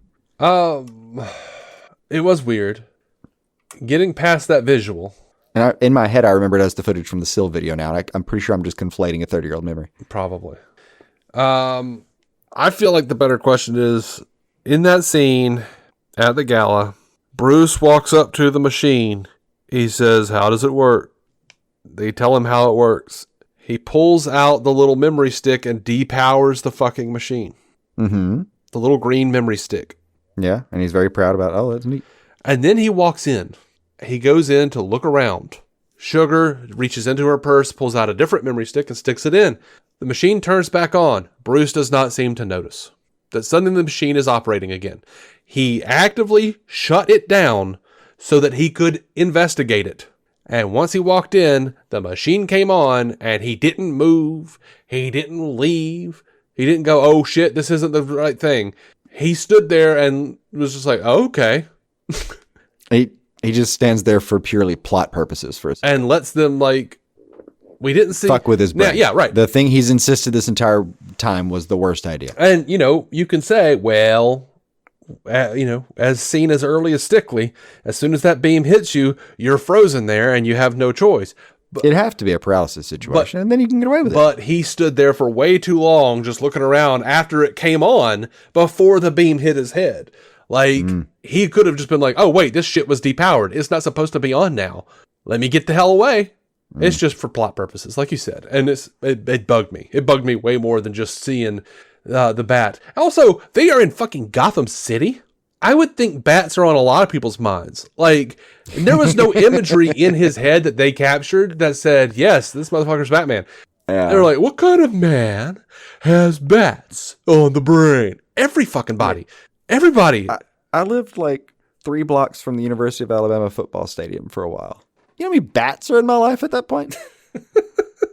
Thousands. It's like thousands. Like 5-digit thousands. You got to imagine. They love those lights. Yeah, and you got to imagine these poor doom-scrolling Gothamites, every time they look at a newspaper, every time they see the television, turn on a radio, all they're talking about is some asshole who put on a mask and decided to blow something up because they were waiting on Batman. Everybody's thinking about Batman. Bats are on everyone's brain. Batman has fucking ruined Gotham City. He shows up. All of a sudden, we got the Joker. Then we got the Penguin. Then we got Catwoman running around. Then we got Two-Face. Now the Riddler. It's all Batman's fault. And I've heard that case made in many a storyline before, but this whole narrative does make it's poignantly made. This specific universe, yes. Yeah. But at the very least, from like your standard... Makes the case that you could scuttle Batman and Arkham in one fell swoop, and just it would all solve itself. Oh, by the way, did you catch that, like, speaking of that awful security guard, they liked him enough that they brought him back when Batman crashes through the skylight of that gala. For a second, you see the guard. He's in a tux, and he's just like looking up going, "Yay! Yay! Batman! Batman!" No, why? Whose brother is that? As my daughter used to say, I can't like it. I have 2 qualms left on my list. If I could, Sure. If I could run through them with you. One, I just want to know if it was as bad for anybody else. If it was me, the ADR and the sound mix on this movie is a fucking nightmare. I don't mean it's bad. I mean it's bad in a way that I don't think Schumacher gave a fuck. I don't think he fucking finished. Like it. I genuinely do not believe that someone heard this thing and went, "Yep, send it out the door." Except in the most extraordinary, I can't unfuck this type of circumstances. But like it's like the audio is literally off from their mouths on several occasions. And like this happens a lot. Like it's ADR, it's all the time. You're going to have that for big scenes all the time. But like the first one, it's like their first meeting, the one where she's super thirsty. Mm-hmm. So they're in this crowd. The crowd noise completely vanishes at one point in their conversation. And I don't mean it's mixed low, because that would have been the right call. I mean, it's gone. Like they fade it completely back in when they're done, mouth fucking each other. Uh-huh. So like they get there, but that's after we've seen her say her lines from what sounds like a telephone several streets over from the studio. Uh-huh. And then he says his lines, and I don't know. I swear they pitched his voice down a couple times. I think I would almost like really speculate that, but like it was distractingly bad. I was wondering if it was as bad for you, if I was overthinking it. But I'm just used to the sound of the movie, I guess. I didn't like. You're talking about it. I'm like, yeah, I can see that. Like, I'm just used to the sound of the movie. It was bad enough that it would like jerk my head to the left and right side of the screen sometimes. Like it would startle me slightly. Yeah. And it just didn't change. Like I wrote that note early on, like, hey, is the ADR as bad as I'm thinking it is? Kind of thinking like, I'm going to jot this down, ask Dave if I'm an idiot. And like, there's a follow-up note later where I'm like, no, you were right. This is fucked. Like it stayed that way the whole time. It was weird. But the other one was sound related, and it was right at the end. And I had written down like after that weird U2 song, or that weird grunge U2 sounding song, and then you confirmed that apparently it was a U2 song. Yeah, I did not even know that. It's my favorite U2 song. I'm not a fan of U2. I just like that song. I have like 3 that I can kind of get along with, and that's not one that's in my canon. I didn't hate this one as much as I normally do. Just not a YouTube fan. Sorry, guys. But like, I just registered as like, oh, we're gonna do this this weird U2 song that's kind of very particular to the time. Like, that's not a song that I've heard on the radio a ton. So then we do that. The credits are shorter than I was thinking, and then they just throw in "Kiss from a Rose." Like, it's not even the full song. Right. It's faded in the credits. You don't get the whole intro. Right. You don't get the fucking intro to "Kiss from a Rose." Mm-hmm. It's not faded in there. It's not part of it. And then they just sort of fade out the end of the song. Like, the most enduring piece of this movie is probably that song. Yeah. And it's just it's a byproduct at the end. Dude, and Seal was actually talking about, because he had released that song as a single years before, and it didn't do anything. And he had apparently made it years before that, and didn't do enough to, like, he couldn't even get it off the ground to get it made. Yeah. Because it didn't want to. It was just a thing he made that he thought was nice, and like it eventually got enough momentum to get in the studio, and then it didn't go anywhere until this happened. But he was like joking about how like the final thing in the theater that you hear before you leave on the soundtrack, before they fade out, is him going, "Baby," and he was like, "That's what like sold it for everybody." It was just like, like leaving it on that bat high. They were just like, "Baby." It was incredible. I just kept it. The whole time I was watching the movie, in my back pocket, I was like, yeah, it's gonna be cool to kind of see the first time I see this song. Yeah, more than anything in the actual movie, I feel like that song and that music video sells you on the romance between Bruce and Chase. It gave them any romance. Yeah. What romance? The film is about them fucking each other. It's not romantic. Right. They show up and start throwing body parts at each other verbally, and then later I assume they did physically. Well, like, honestly, let's be fair. Like, Batman is like, get away from me, weirdo. Because she's like, he's off put by the lack of romanticism. She's like over here in a nightie on top of the police headquarters. Yeah. Talking about, my life's an open book. You read. Like, yeah. Ugh. And then she goes, trying to trip him with the labia at some one point. of my least favorite lines. I'll bring the wine. You bring your scarred psyche. It's like, yeah. I kind of it cracks me up too, because there's actually more about her internal psychology in the movie than many other things in it. So like at some point later, toward that last break, you have this moment where she has like a real realization about herself. You know what? It was these kinds of guys in college. I'm done with all that shit. Like she matures. I guess Batman in whatever however idealized form she had made him, that was her last big like, I'm gonna grow up now fling that she was trying to get out of her system. Mm-hmm. Now, I do love this exchange. I've got to talk about this exchange. Where Dick is saying, all I can think about every second of the day is getting Two-Face. He took my whole life. And when I was out there tonight, I imagined it was him I was fighting. Even when I was fighting you, and all the pain went away. Do you understand? And Bruce says, yes, I do. And Dick says, good, because you got to help me find him. And when we do, I'm the one who kills him. And the way Val plays this shit, Bruce, I don't know. It's just, he gets this air of seriousness about him and says, so you're willing to take a life? And Dick says, as long as it's Two-Face. And Bruce says, then it will happen this way. You make the kill, but your pain doesn't die with Harvey, it grows. So you run out into the night to find another face, and another, until one terrible morning you wake up and realize that revenge has become your whole life, and you won't know why. And Dick says, you can't understand, your family wasn't killed by a maniac. And Bruce says, yes, they were. Like, I love that exchange. It might be cheesy, but it feels like straight out of Batman the Animated Series to me. It is. Like, on paper, it's the most Batman-y scene there. And what I hated about it is, like, well, he's just too old. The scene's incredibly acted. It's just that he's too old to be doing it. And it's so distracting to watch it because he's doing a fucking great job. Years and years ago, I remember you saying on the show, O'Donnell's over here buying Clooney a fucking beer. Yeah. Sorry about that. Yeah. Yeah. Dick's age gets in the way a bit, but It got in the way of that scene, but it is incredible. It is a great scene. It's a great scene on paper. It's a great scene. It's acted wonderfully. But it does have a side effect. But I also wondered, and one logistic part of that scene, he gets to the end, is like, but you're not the same. Your parents weren't murdered. Yeah, they were.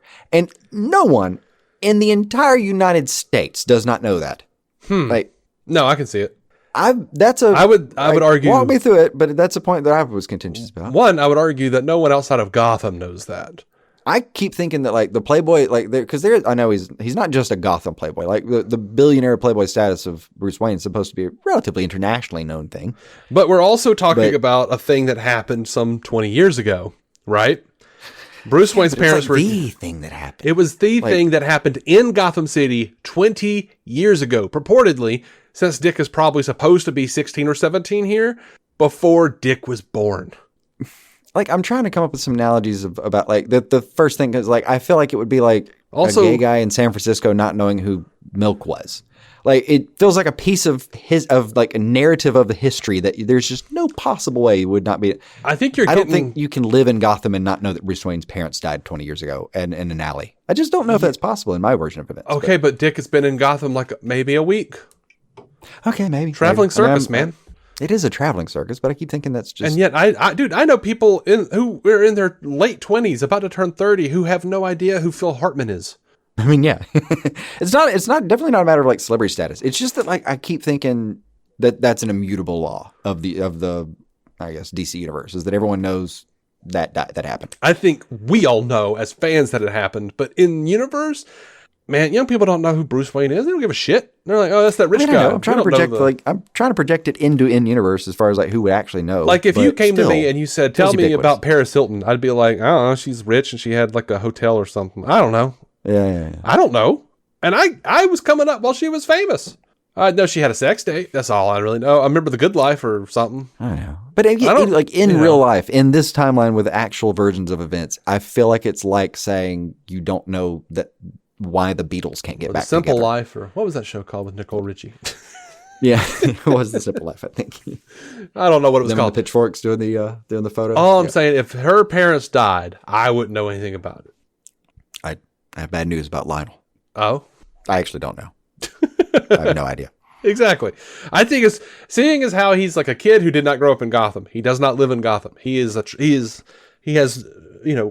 rootless. He is a circus boy. He's supposed to be 16 or 17, despite the fact that, he has been too old for that for about 20 years. Whatever, like, what he's supposed to be is a selfish teenager whose family just got killed. He's not from Gotham. He has no idea. Bruce Wayne is a rich guy in Gotham. Yeah. That's what he knows. Yeah, I could live with it. I just, it doesn't strike me. It strikes me as something that I would write in, I guess. Yeah. I can live with the idea that there are literally people on that planet in that universe that don't know that. But I guess in the sense of viewing the scene, I can't live with the idea that Dick Grayson doesn't know that. Okay. Well, in some way. I mean, it's the same as like, it's within a slightly different context, right? But in Robin's Reckoning in the animated series, in the flashback, when Dick is looking up at the picture of the Waynes, and Bruce comes in and explains to him, Because they have the same basic scene where he's like, you can't understand. And like Bruce is like, my parents were taken when I was about your age, you know. And like young Dick is like, oh, like we're the same. Cool. Like it's the same thing. It's just you're predisposed to want to accept this one less because the movie sucks. yeah, possibly. I hadn't thought about it until you were just describing that. But as you're hitting the beats, now I'm going to ask you, like, what percent is just because it looks like they've grafted, Grayson and Todd here. Like, what percent? Because it feels like they took like a chunk of the Jason Todd personality and even the stealing the car story, and then like took the circus part and was like, yeah, this is our Robin. Oh yeah, there were chunks of all of them of the first three for sure. Like, because if you say like, although there is one Tim Drake moment that really hit me, where he's like, no matter where you go, I'll be there. I'm like, that's some Tim Drake energy. That's some Tim Drake. I will assign my fucking self Robin, and you can do it whatever you want to do about it. Absolutely. And Tim Drake was the one who found the Batcave in the first place. He figured out who Batman was. Also, like, I always admire that. He was the one who was like, no, I want the job. And what? All right. Am I crazy or was like, see, Jason Todd's father was killed by Two-Face, right? In the books? God. Yeah. I don't remember. Yeah, I think so. Jason Todd's father was killed by Two-Face. He worked for Two-Face. He was a henchman and he was killed by Two-Face. It definitely feels like a Jason Todd origin story. That's part of that. But yeah, I think they hit Dick. They like just melded Dick, Jason, and Tim. Yeah. In this thing. Another weird whitewashing. Do you remember that Marlon Wayans was supposed to be Robin in Batman Returns? No. Yeah. Dude. I think you told me that last time we did talk about that movie. And every time you've told me that, I'm like, what the fuck are you talking about? So much so that he was under contract and he still gets residuals. That's good. They cut him out of the movie. They never even like filmed, I don't think, with him. But Neil Adams said that the reason they did the Tim Drake uniform and the fact that they had him design it, he said he was working with Tim Burton to try to update like the Robin costume for Batman Returns. Nice. And Tim was just like, nope, still don't like it. And they had moved on to a design where like Robin was a mechanic. Marlon Wayans' Robin was a mechanic and had a coverall that had an R on it. And that was their version of Robin, and they still cut him. But yeah, odd. Like terrible contracts, man. Like you got him in a contract to the point where you still have to pay him for Batman Returns residuals, even though his face doesn't show up in the movie. He's not in the movie at all. Okay, God, Warner Brothers. No wonder you're such bitter bitches now. They are. It's just been. Whatever we've gotten out of Warner Brothers over the years has just been whatever mistakes managed to make their way to us. It feels like we've gotten very little that was purposely good, but yeah. I'll take what we got that was accidentally good too. Yeah. How come this is the only locked door in this museum? What have you got back there? Master Wayne's dead wives. Yeah. A line that I thought should have had more time to breathe, but yeah. Nah, I thought it was kind of perfect. It was good. I love Riddler telling Two-Face that's never going to heal if you don't stop picking. Mm-hmm. That was good. I did have a last question for you. Yeah. To tie it into something that happened years later, I guess. I did not realize how much it reminded me of just the imagery and even kind of the context of it being dreamlike. Mm. I did not realize how much of the dream sequence with the like, you remember the Diamond Absolutes scene? Diamond Absolutes. In the yes, in BVS, yes. Yeah, BVS, there we go. So like those few minutes there, like the big bat, the big bat, I was just kind of like the you talking about Bruce falling down the well? Yeah, like the Bruce falling down the well, that imagery a lot very much reminded me of Batman Forever when I was thinking about it retrospectively. Mm-hmm. Like as I was watching that and seeing like the bat scene there and a little bit of the dreaminess here, I just kept thinking like, man, I feel like there were some nods there. Everybody gives Batman Begins the credit for that, but Batman Forever did it first. I think so. In kind of a dreamy context too. Yeah, absolutely. I've got to throw out a few lines that I just love. Riddler, don't kill him. If you kill him, he won't learn nothing. It's still funny. It does. It is. Like the jacket, it keeps me safe when I'm jogging at night. Mm-hmm. And that was one of the ones I remember just being everywhere in my elementary school. Uh-huh. Middle, whatever the hell this was by then. Yeah. Like, that was the end of any joke you wanted it to be, man. So here's a thing that I felt like was a real mystery in the movie when I was a kid, and now I just think it's a dumb sight gag, but I hate it. The Riddler Zoltar from Big, he's got a fucking fortune teller machine and Riddler does in his apartment? Question mark. And he's like running ideas by him, where it's like the puzzler. The Gamester, Man. Captain Kill, yeah. Which Captain Kill is the only one that doesn't have anything to do thematically with that, but and it makes me laugh every time he says it. Also, it's just so close to his character in Kick-Ass. Yeah. As a kid, I wondered: is the Zoltar machine, whatever, is it sentient? It seems like it's actually answering him. I always thought we have like a little primitive AI. Yeah. Prompting in there. He's over here creating a thing that he can beam shit into your brain or extract information. I think he probably could have made that machine AI. So you're talking about so the machine he talked about this entire time was just an LLM. Like so he invented AI. So like the whole thing of messaging was just a large language model. Right. And this little thing was his version of fucking Gemini or whatever. Right. The first version was a modified fortune teller in a Riddler suit. Right. Yeah. If we'd only kept this film out of Musk's hands, it'd changed so much. We wouldn't have a sexy grok to reckon with. I love that Edward, by the way, is so obsessed with Bruce and so angry that Bruce said no, but it's totally Edward's fault. Well, he blew it. He blew it. He blew that presentation. By being a dick. Yeah. Because he's like, oh, my invention beams TV signal directly into the human brain, stimulating neurons, manipulating brain waves. This device makes the viewer feel like they're actually inside the show. I do love the line, why be brutalized by an uncaring world? But then Bruce is like, hold up, did you say manipulating brain waves? And he's like, Bruce says, we'll talk about this in a few days. Set up a meeting with my assistant. Yeah. This shit's interesting. You've got a good take. I'm curious what you're thinking. And then Ed is like, that's not going to be good for me. I need my answer now. I think I deserve it. Bruce is totally within his rights to be like, oh, then no. This just it raises too many questions, dude. I'm sorry. This is like, you think he's just going to go like, oh, absolutely. Let's have it on the market by the end of the week. Fuck you, dude. Like, you've got to actually have meetings about this and talk about what it is. Yeah. So like, this is like, everybody talks about like, what was the no going back moment for Walter White in Breaking Bad? And everyone gets it wrong.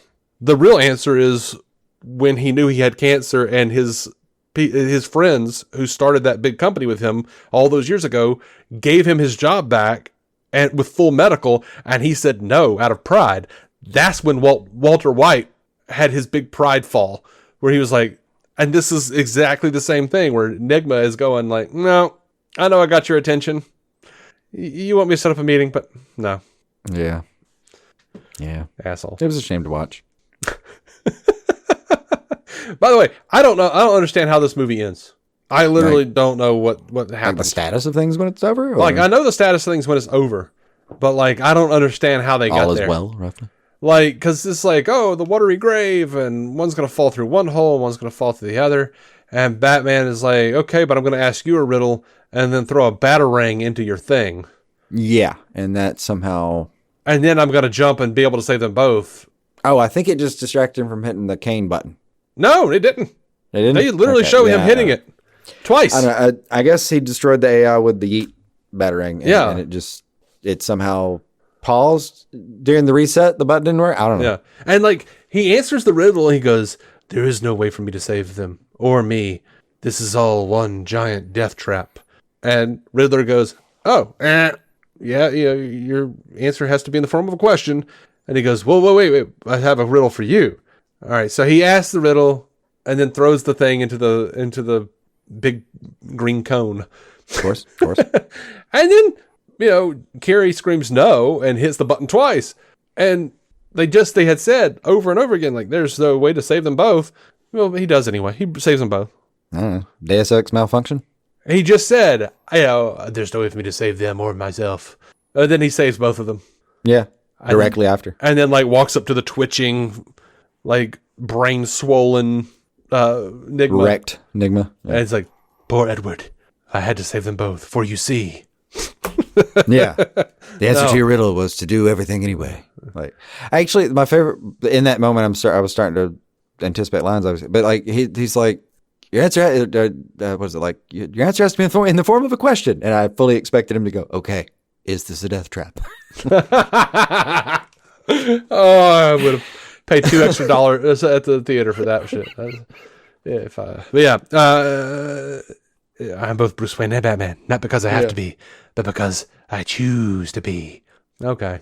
Yeah. We're over it as a reflexive thing now. I'm very happy for you, but I didn't get to go through that emotional arc with you at all. The pretty lady told you some pretty insightful stuff that I can't tell if you internalized or not because you did some of the other internalization off screen, I guess. Mm-hmm. And I don't know where you are with that, man. I don't know where you are with this lady. I don't know if you're trusting her, listening. I don't know. And then you seem to shut the whole thing down over this one dude that tried to hijack your whole thing. And I don't know what his motivations are. You're screaming Batman because the kid's about to die. I feel like any criticism of this movie, whenever I hear anyone complain about this movie, myself included, I just hear Jim Carrey saying, "Shut up! How's my mole?" Yeah. Yeah. Because it is all about Jim Carrey's showmanship. Anything else in this movie, who cares? Yeah. Oh, I want to do a little trivia, or do you want to go? I could do the trivia if we do a quick break. Okay, let's do a quick break, and at the 2-hour mark. Yeah. And because I do have to come back for a little like a stinger trivia. Yeah, a little bit of trivia. All right. See you in a minute. All righty, we're back. And man, we got some trivia here. Talk a little bit more about Batman Forever. So Michael Keaton met with Joel Schumacher and said no. Didn't like the direction. Said the idea of using Two-Face. Said the idea of lightening up and brightening it up and being more of a cartoon was of no interest to him. But yeah, like Tim Burton, that was part of this little trivia patch for some reason. Tim Burton was considering making the third Batman movie, and Riddler was going to be the only villain, and that carried over. I just think they were just like, oh, well, this is clearly a great idea. Got to use the Riddler. Who else are we going to use? He's kind of next up, right? Yeah. You look at the 60s series, and you look at that movie. The villains were Joker, Penguin, Catwoman, and Riddler. Riddler was up. Yeah. William Baldwin, Alec Baldwin, Daniel Day-Lewis, Kurt Russell, Ethan Hawke, Ray Fiennes, Tom Hanks, Keanu Reeves, and Johnny Depp were all considered to play Batman. That's such a weird list again, though. There's some names on there that just don't. I like Tom Hanks. Yeah. Schumacher decided after watching Tombstone that it was going to be Val Kilmer. But look, you say Tom Hanks, but I think Tom Hanks could have killed it. He'd kill it in whatever he's in because he's great at his job. Yeah, but like, people scoff the same way about Michael Keaton. Yeah, I don't think that's the same. I think it is. I mean, I get the flavoring, but I feel like that's different. But yeah, guy with dark curly hair who was in mostly comedies at the time. No, I'm registering the wholesomeness. See, I'm registering also people thought that Keaton just wasn't like a sharp, edgy. Like Val Kilmer looks at least like he's supposed to look like a big, Batman billionaire playboy. Keaton looked too rounded, too odd. He wasn't supposed to be like a sharp, handsome thing, nor was he, I don't know, over the top. Like Tom Hanks is too damn cuddly. I don't know. He's rounded and nice. The niceness, I guess, is what's creeping in. At least Keaton has an edge. Keaton has I can look at him and I feel like that's a man who might hit somebody. Yeah, maybe. look at the intensity and depth in the Green Mile. Look at his insidious, acting phenomenal. I'm just saying, insidious nature of his character in The Lady Killers. I think he's got something. A movie I've been thinking about way too much recently. I think he's got something. I can absolutely do whatever you put in front of him. It's not that. It's just that I'm still going to perceive him a certain way. It's why it's called casting. Sure. I get you. I'm also just violently against typecasting. Yeah. I know. That's the eternal conundrum. You want to push and get out of your way, but there's Even if I'm one of the people who wants to push sometimes too, there's going to be a part where I'm like, yeah, that's too far though. And yeah. And I'm like over here like, no, does Lisa Bonet want to do it? Fuck it. Let's bring her in. Roll it. Let's do it. Let's see what she's got. Throw it. Give it a shot. Yeah. I probably won't say yes, but I want to see it. I'm still a fan. I would love to know what economy we'd live in with your emperor instincts occasionally popping out. Like you'd have like 12 different at the time $50+ million budget. How much was this movie? No, dude, I would totally 100 million each. Oh, it was 100. It was 100 million. About 100 each. You'd probably happily throw $2 billion worth of takes at it. Like, let's do these 12 actors. Yeah, I'm Jane in Serenity. If you had straight run the world money, You remember in Serenity where Mal is like, get rid of the grenades. You don't need them. Yeah. And then I can't remember. I think the line was, we're robbing the place, not occupying it. Yeah. Yeah. But his answer to that was, I get excitable as to choice. Yeah. That's why I have such a hard time ordering when we go to a restaurant, man. Yeah. I'm like, ooh, maybe. Val Kilmer was literally in a bat cave in Africa when he found out he was going to be playing Batman. He was doing research for The Ghost in the Darkness. And he accepted the role without reading the script, which I think is evident. We've seen all of Val Kilmer's stuff. Yeah, okay. Sure. But like, what am I going to do? Judge him? Oh, no. You could tell me right now that I've been cast, and you could if Gunn just sent a letter and said you're in this, I wouldn't get to the end of the sentence. Mm-hmm. Integrity. Fuck off. I'm going. Absolutely. So Kilmer and Schumacher clashed during the filming. Schumacher described Kilmer as, quote, childish and impossible. Oh, according to Schumacher, Kilmer refused to talk to him for 2 weeks. But that's got to make for an odd set. Despite a poor working relationship, Schumacher later said that he felt Kilmer still gave a good performance as Batman and said he was the best actor to portray the character out of the 4 films of that time. Bob Kane, co-creator of Batman, said in a Cinescape interview that Val Kilmer had given the best interpretation among all the actors to play Batman up to that time. Joel Schumacher said in an interview about Val Kilmer, Val did me 2 great favors when I wanted him to be Batman. He said yes.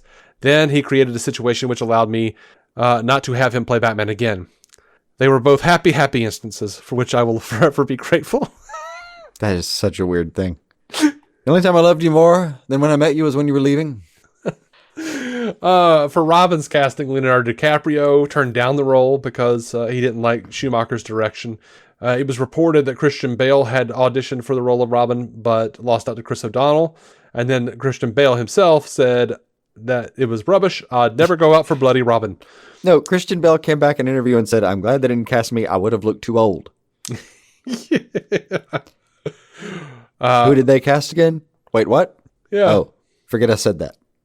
Mark Wahlberg was considered, Matt Damon, Jude Law, Ewan McGregor, Corey Haim, Corey Feldman, Toby Stevens, Scott Speedman, Alan Cumming. Haim. Could they find him? Michael Worth was a runner-up to play Robin. And by the way, when they say considered, I love how much weight is that word lifting? Oh, I don't know. Like, over coffee? Or over cocaine? Weirdly, Renoli Santiago said in an interview that he auditioned for the role of Robin and he didn't get it, but he was, it led him to being cast in Hackers. So that's weird and fun. But see the guy who looks like Chris O'Donnell that's in Hackers? Yeah, probably.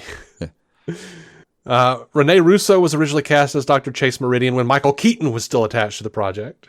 But when he dropped out, they replaced her because she was deemed too old to play Val Kilmer's love interest, which I see. I think, looking at her at the time, I would say she looked a little too old to play Keaton's love interest. I gotta look her up now. Oh, that is the thing I realized. Who? Thor's mom. Thor's mom in the Thor movies. Yeah, but I remember where I saw her first. Yeah, I don't know that she looks. I guess she does play a little bit older on screen. Although I did realize something about Nicole Kidman watching this movie. I don't think she's not because she looks the same. Yeah. From when? I think it's just that back then we didn't know in context that she looked so much older than she does. You think Nicole Kidman looks the same now as she did back then? I think she looks creepily similar to her younger self. She's one of those people who's aged incredibly well. But I think it was really. She has not. Oh, so last time I saw her, she was doing great. I need you to look at a timeline back to back, see her aging gracefully, incredibly gracefully. Is there a turn here that I've missed? And then all of a sudden, Nicole Kidman going out of her mind with plastic surgery and not liposuction, Botox. And that we just reshape the landscape. That'll do a lot. Yeah, a lot differently. This weird gross movie she's in where she's like seducing this like really young guy. Like I can't remember what it's called, Baby Girl or something like that. She just looks like a skeleton wearing a skin mask right now. Like it's so creepy. It's so creepy. It's I'm sorry. I know we're not supposed to body shame and whatnot, but like, please, a moment for aging gracefully. Can we please bring that back? It's okay. Yeah, I swear to God, I do prefer that trend. I think that one is the healthier option generally. Yeah, but like when I looked at her, then I realized like she has one of those faces where she doesn't look young there. She just looks timeless there. Like she doesn't look like she's 20 or 45. Right. And like short of the film grain, I wouldn't be able to tell if you'd shot this 15 years later. She'd look the same. Yeah. Well, she went through a phase where like about the point where I noticed it was when she did that movie where she had the kids who were allergic to the sun or something. I don't remember that. Funny premise. You do or don't remember it? Do not. Oh, okay. Where she was just like, she had just gotten really, really super thin. And I felt like I'd really started to show some age. Maybe. I do remember her being kind of like tropishly abused by comedians a long time ago for just being rakishly thin. Yeah, absolutely. Yeah. And this was like post Eyes Wide Shut, and everyone was kind of like, ha ha ha, fuck you. After that, it was the Tom Cruise of it all, you know. Yeah. She's gonna get some flack. The Tom Cruise of it all. Yeah, that's a good way of putting it. I didn't really mind the thinness. I was just like, oh, she is still gorgeous. She's just, you know, with the wackadoodle? She's finally aging. This was my take on it back in the day, where I was like, oh, from like, you know, the 80s to, you know, sometime very late 90s. It is interesting when you finally see a photo of someone, you're like, oh, it caught up to you. Gotcha. Yeah, like, oh, okay, well, we're finally getting a little crow's feet. Cool. Waiting on your, you know, Meryl Streep era. Yeah. I don't know. And things got weird with surgeries. Yeah. But yeah, dude, Renee Russo though, I feel like going back to her, like I feel like she always looked like she was just on the cusp of 60 years old. She's looked like about that age for about 30 years to me. Yeah. Yeah. Some people's, it's like that static look that they have. Like I feel like a lot of people just look a certain way for like 20 of the 60 or 80 years they're here. Mm-hmm. Just a giant chunk of it, you kind of look the same-ish. Yeah. And that might be between 20 and 40. It might be between 40 and 60. Mm-hmm. For your personal growth as a human, I don't know which one it's going to be, but somewhere in there, you're going to look about the same for a giant chunk of a couple decades. Mm-hmm. And for some people, that's like 40 years. Yeah. Weird. I had the terrifying thought the other day that I might not be there yet. I was like, there's a final uglier form that shall be in my final form, which will be my final form for the longest time, you know, because like I've lost a lot of my hair, you know, I'm pretty thick. Yeah. But I was like, oh God, what if this isn't the worst it gets? You know, like it won't be, but like for sure. What if this is just one of the transitions? But what if like the longest stretch and it's for like deeper and less meaningful? For like a good like 40, 50 year stretch, I just look like this one awful thing. Yeah. Like I'm just Jabba the Hutt. Yeah. Just, I mean, it's got to, if my theory is right, it's got to suck to be kind of constantly moving and being like 40 and thinking, okay, well, I guess this is kind of where I'm going to be for a while. And then get to like 45 just to find out that no, there was one last turn on that fucking bingo wheel as it was spinning. Yeah. And this one's not as kind. And that was your actual, that's where you're going to be for a little while. Yeah. Congrats. It's not my final form, but oh my God. Sandra Bullock, Cindy We're waiting Crawford. for a couple of recessive genes to click in before we lock this thing in. Sandra Bullock and Cindy Crawford were considered for the role of Chase Meridian. So were Jean Triplehorn, Linda Hamilton, and Robin Wright. Linda Hamilton, really? Okay. It's odd, but all right. Odd. That would have been a very different energy. Yeah, absolutely. She's like, I'll bring the wine, you bring your scarred psyche. Yeah. Like on the rooftop calling Batman, not in lingerie, but in gear. Ready to team up. Yeah. She pulls off the robe. She's got throwing knives attached. Yeah. Lights a cigarette. Mm-hmm. I'm an open book, you read. Mm-hmm. The first, just the first scene in the crowd is just her saying, "I'm gonna fuck you first and then fight with you or fight you. I don't know. I don't know." Oh, so yeah, like I said before, Joel Schumacher hated the idea of Billy D. Williams, bought out his contract, basically. Weird. Joe Pesci was considered for the role. Just another weird. Why? He wanted Mel Gibson, but they were scheduling. At the time, I mean, yeah, Mel Gibson would have worked. Scheduling conflicts with Braveheart, though he couldn't do it. And then he says Tommy Lee Jones was his first choice. But apparently Tommy Lee Jones turned it down because he was like, I'm not going to do some kind of fucking Batman thing. And then Tommy Lee Jones's son, Austin, was like, dude, Two-Face is my favorite character. You have to play him. Which I am like, what was this kid watching that Two-Face was his favorite character? Was he actually reading? Did it have to be Batman the Animated Series? I mean, it would have had to have been Batman the Animated Series, right? If he was watching something. I mean, there was no more interesting version of that character than Batman the Animated Series. Like, BTAS came in and fixed that character. Yeah, pretty much. Holy, yeah. I guess it would have to be. But even then, would it have hit by then? Because they're putting this together in 93. Didn't that come out in 92? No. This came out in 95. Well, the film came out in 95, but Tommy Lee Jones and all them would have been reading scripts and doing all that shit in like 93. But BTAS came out in 92. Yeah, that's just a real quick window. And I don't think the episodes with Harvey were like, well, I know the really good, like the damn really good ones were like. Yeah, well, we could see. BTAS, Two-Face Part 1. When did it come out? Ask whatever you're using since Google died. Air date, September 25th, 1992. 2. Okay, cool. Yes. And that, dude, Two-Face Part 1 and 2, like, Grace. Oh my God. That is good. I do love the idea that it's not just, because, you like to think about things as being like slightly like societal or like a big intangible narrative about like, like this character got into the zeitgeist a little or some shit. Like they fixed it and it showed up here and this is where you started seeing the character. But everybody talks about it in these vague terms, right?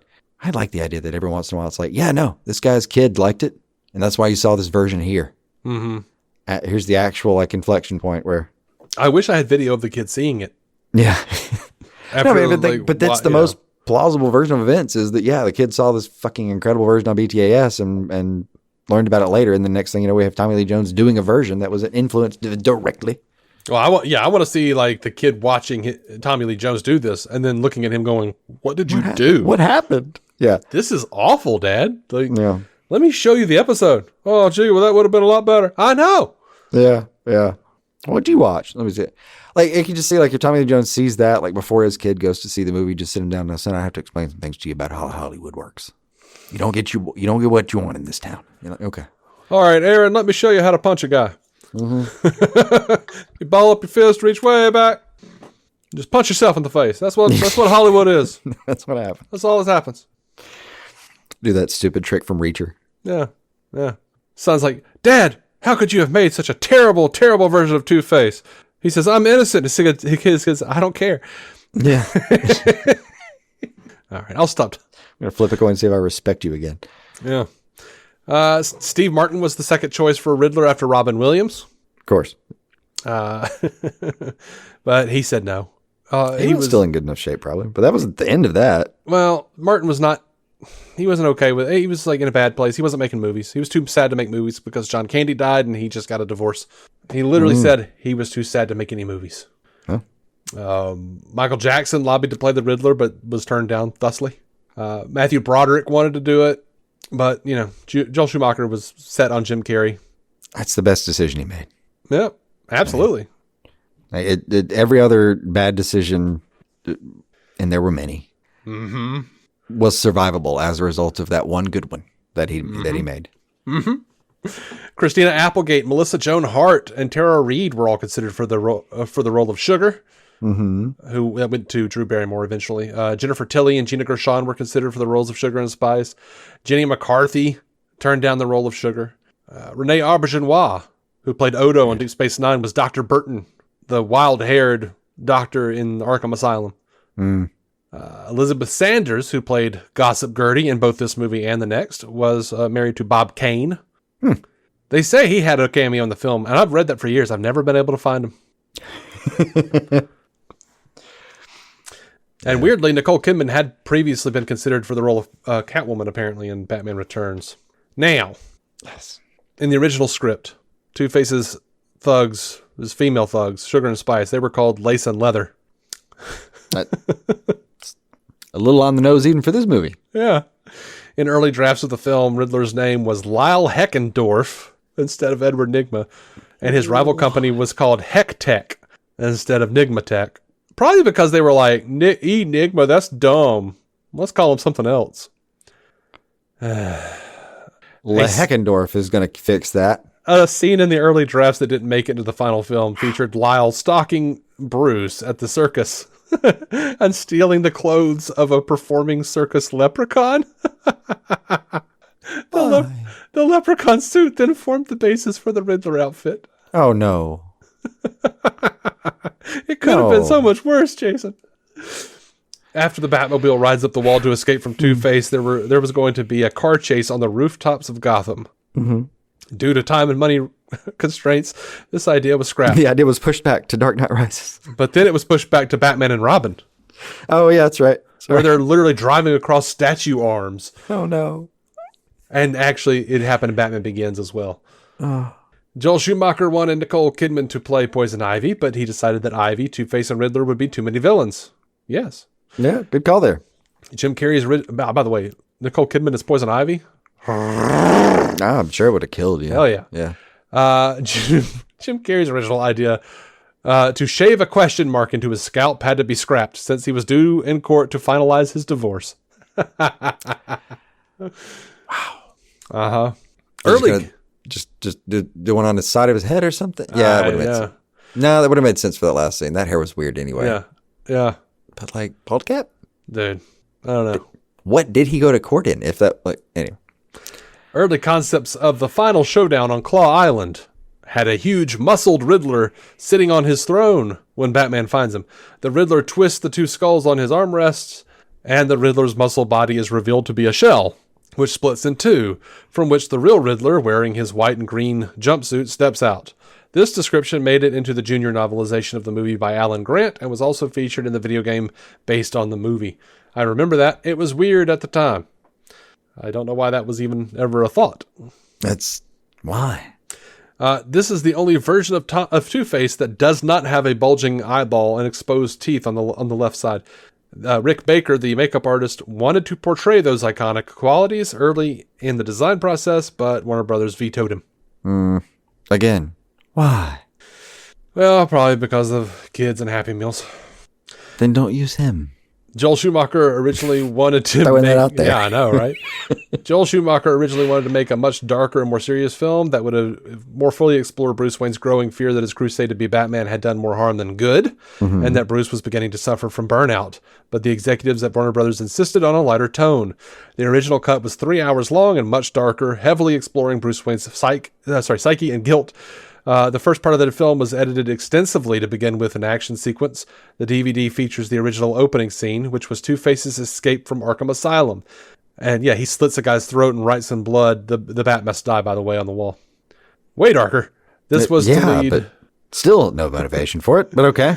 This was to lead to Bruce Wayne's visit to his business offices, and the bat signal he saw there was meant to lead him to leave the office in order to suit up for the fight at the bank. By the way, that thing that he sits in, that he slides off of his office chair into, that little elevator pod that slides into the Batcave from his office.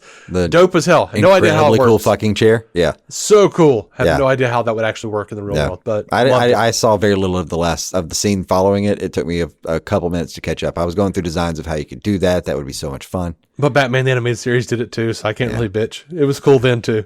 Yeah. Would install today if I got the chance. Yeah. Sorry. And then that would have been followed by Nigma's experiment on Stickley. Batman's meeting with Chase at the Bat Signal was actually much later in the film, just before the scene where the Batmobile scales the side of the apartment building. Chase's reference to Two-Face's coin at the bank was originally a reference to the circus. The original sequence of the first part of the film is featured in the comic book adaptation, as well as in the tie-in novelization. Yeah, this is like the Affleck Daredevil. Like, they just played helter-skelter with the scenes and changed them all around. Mm-hmm. After Schumacher died in 2020, writer Akiva Goldsman had seen a work print of Batman Forever called Preview Cut 1, which he said that is very dark and had a psychological exploration of guilt and shame, and he saw it at Warner Brothers. Kevin Smith had a copy of the November 1994 work print on a thumb drive given by Joe Black, and he showed it at his theater, Smodcastle Cinemas, and he said it's a better cut of the movie. It was 2 hours and 35 minutes, and rather than start with the action sequence, it starts with Two-Face breaking out of Arkham Asylum with the words, "The Bat must die." It has Jon Favreau with lines as Bruce Wayne's stockbroker. It still has the Elliot Goldenthal Batman Forever march like in the theatrical cut, but the rest is temp score consisting of Goldenthal's own scores for Alien 3, Demolition Man, and Interview with a Vampire, as well as Danny Elfman's scores for Batman, Pee-wee's Big Adventure, Batman Returns, Beetlejuice, and Edward Scissorhands. Dude, I want the proper 3-hour cut. That's what I want. Yeah. I want to see that. I would love to see what this was before it got chopped up for a Happy Meal. Mm-hmm.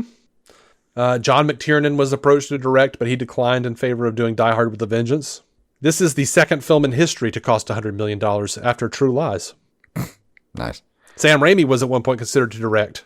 Unlike Tim Burton, Schumacher was a Batman fan, and he originally wanted to do a prequel based on Frank Miller's Batman Year One. Mm-hmm. That tracks. Dude, have you seen the number 23? Yeah. Long time ago, but yeah. That was a Joel Schumacher movie. Go back and look at how noir that shit is.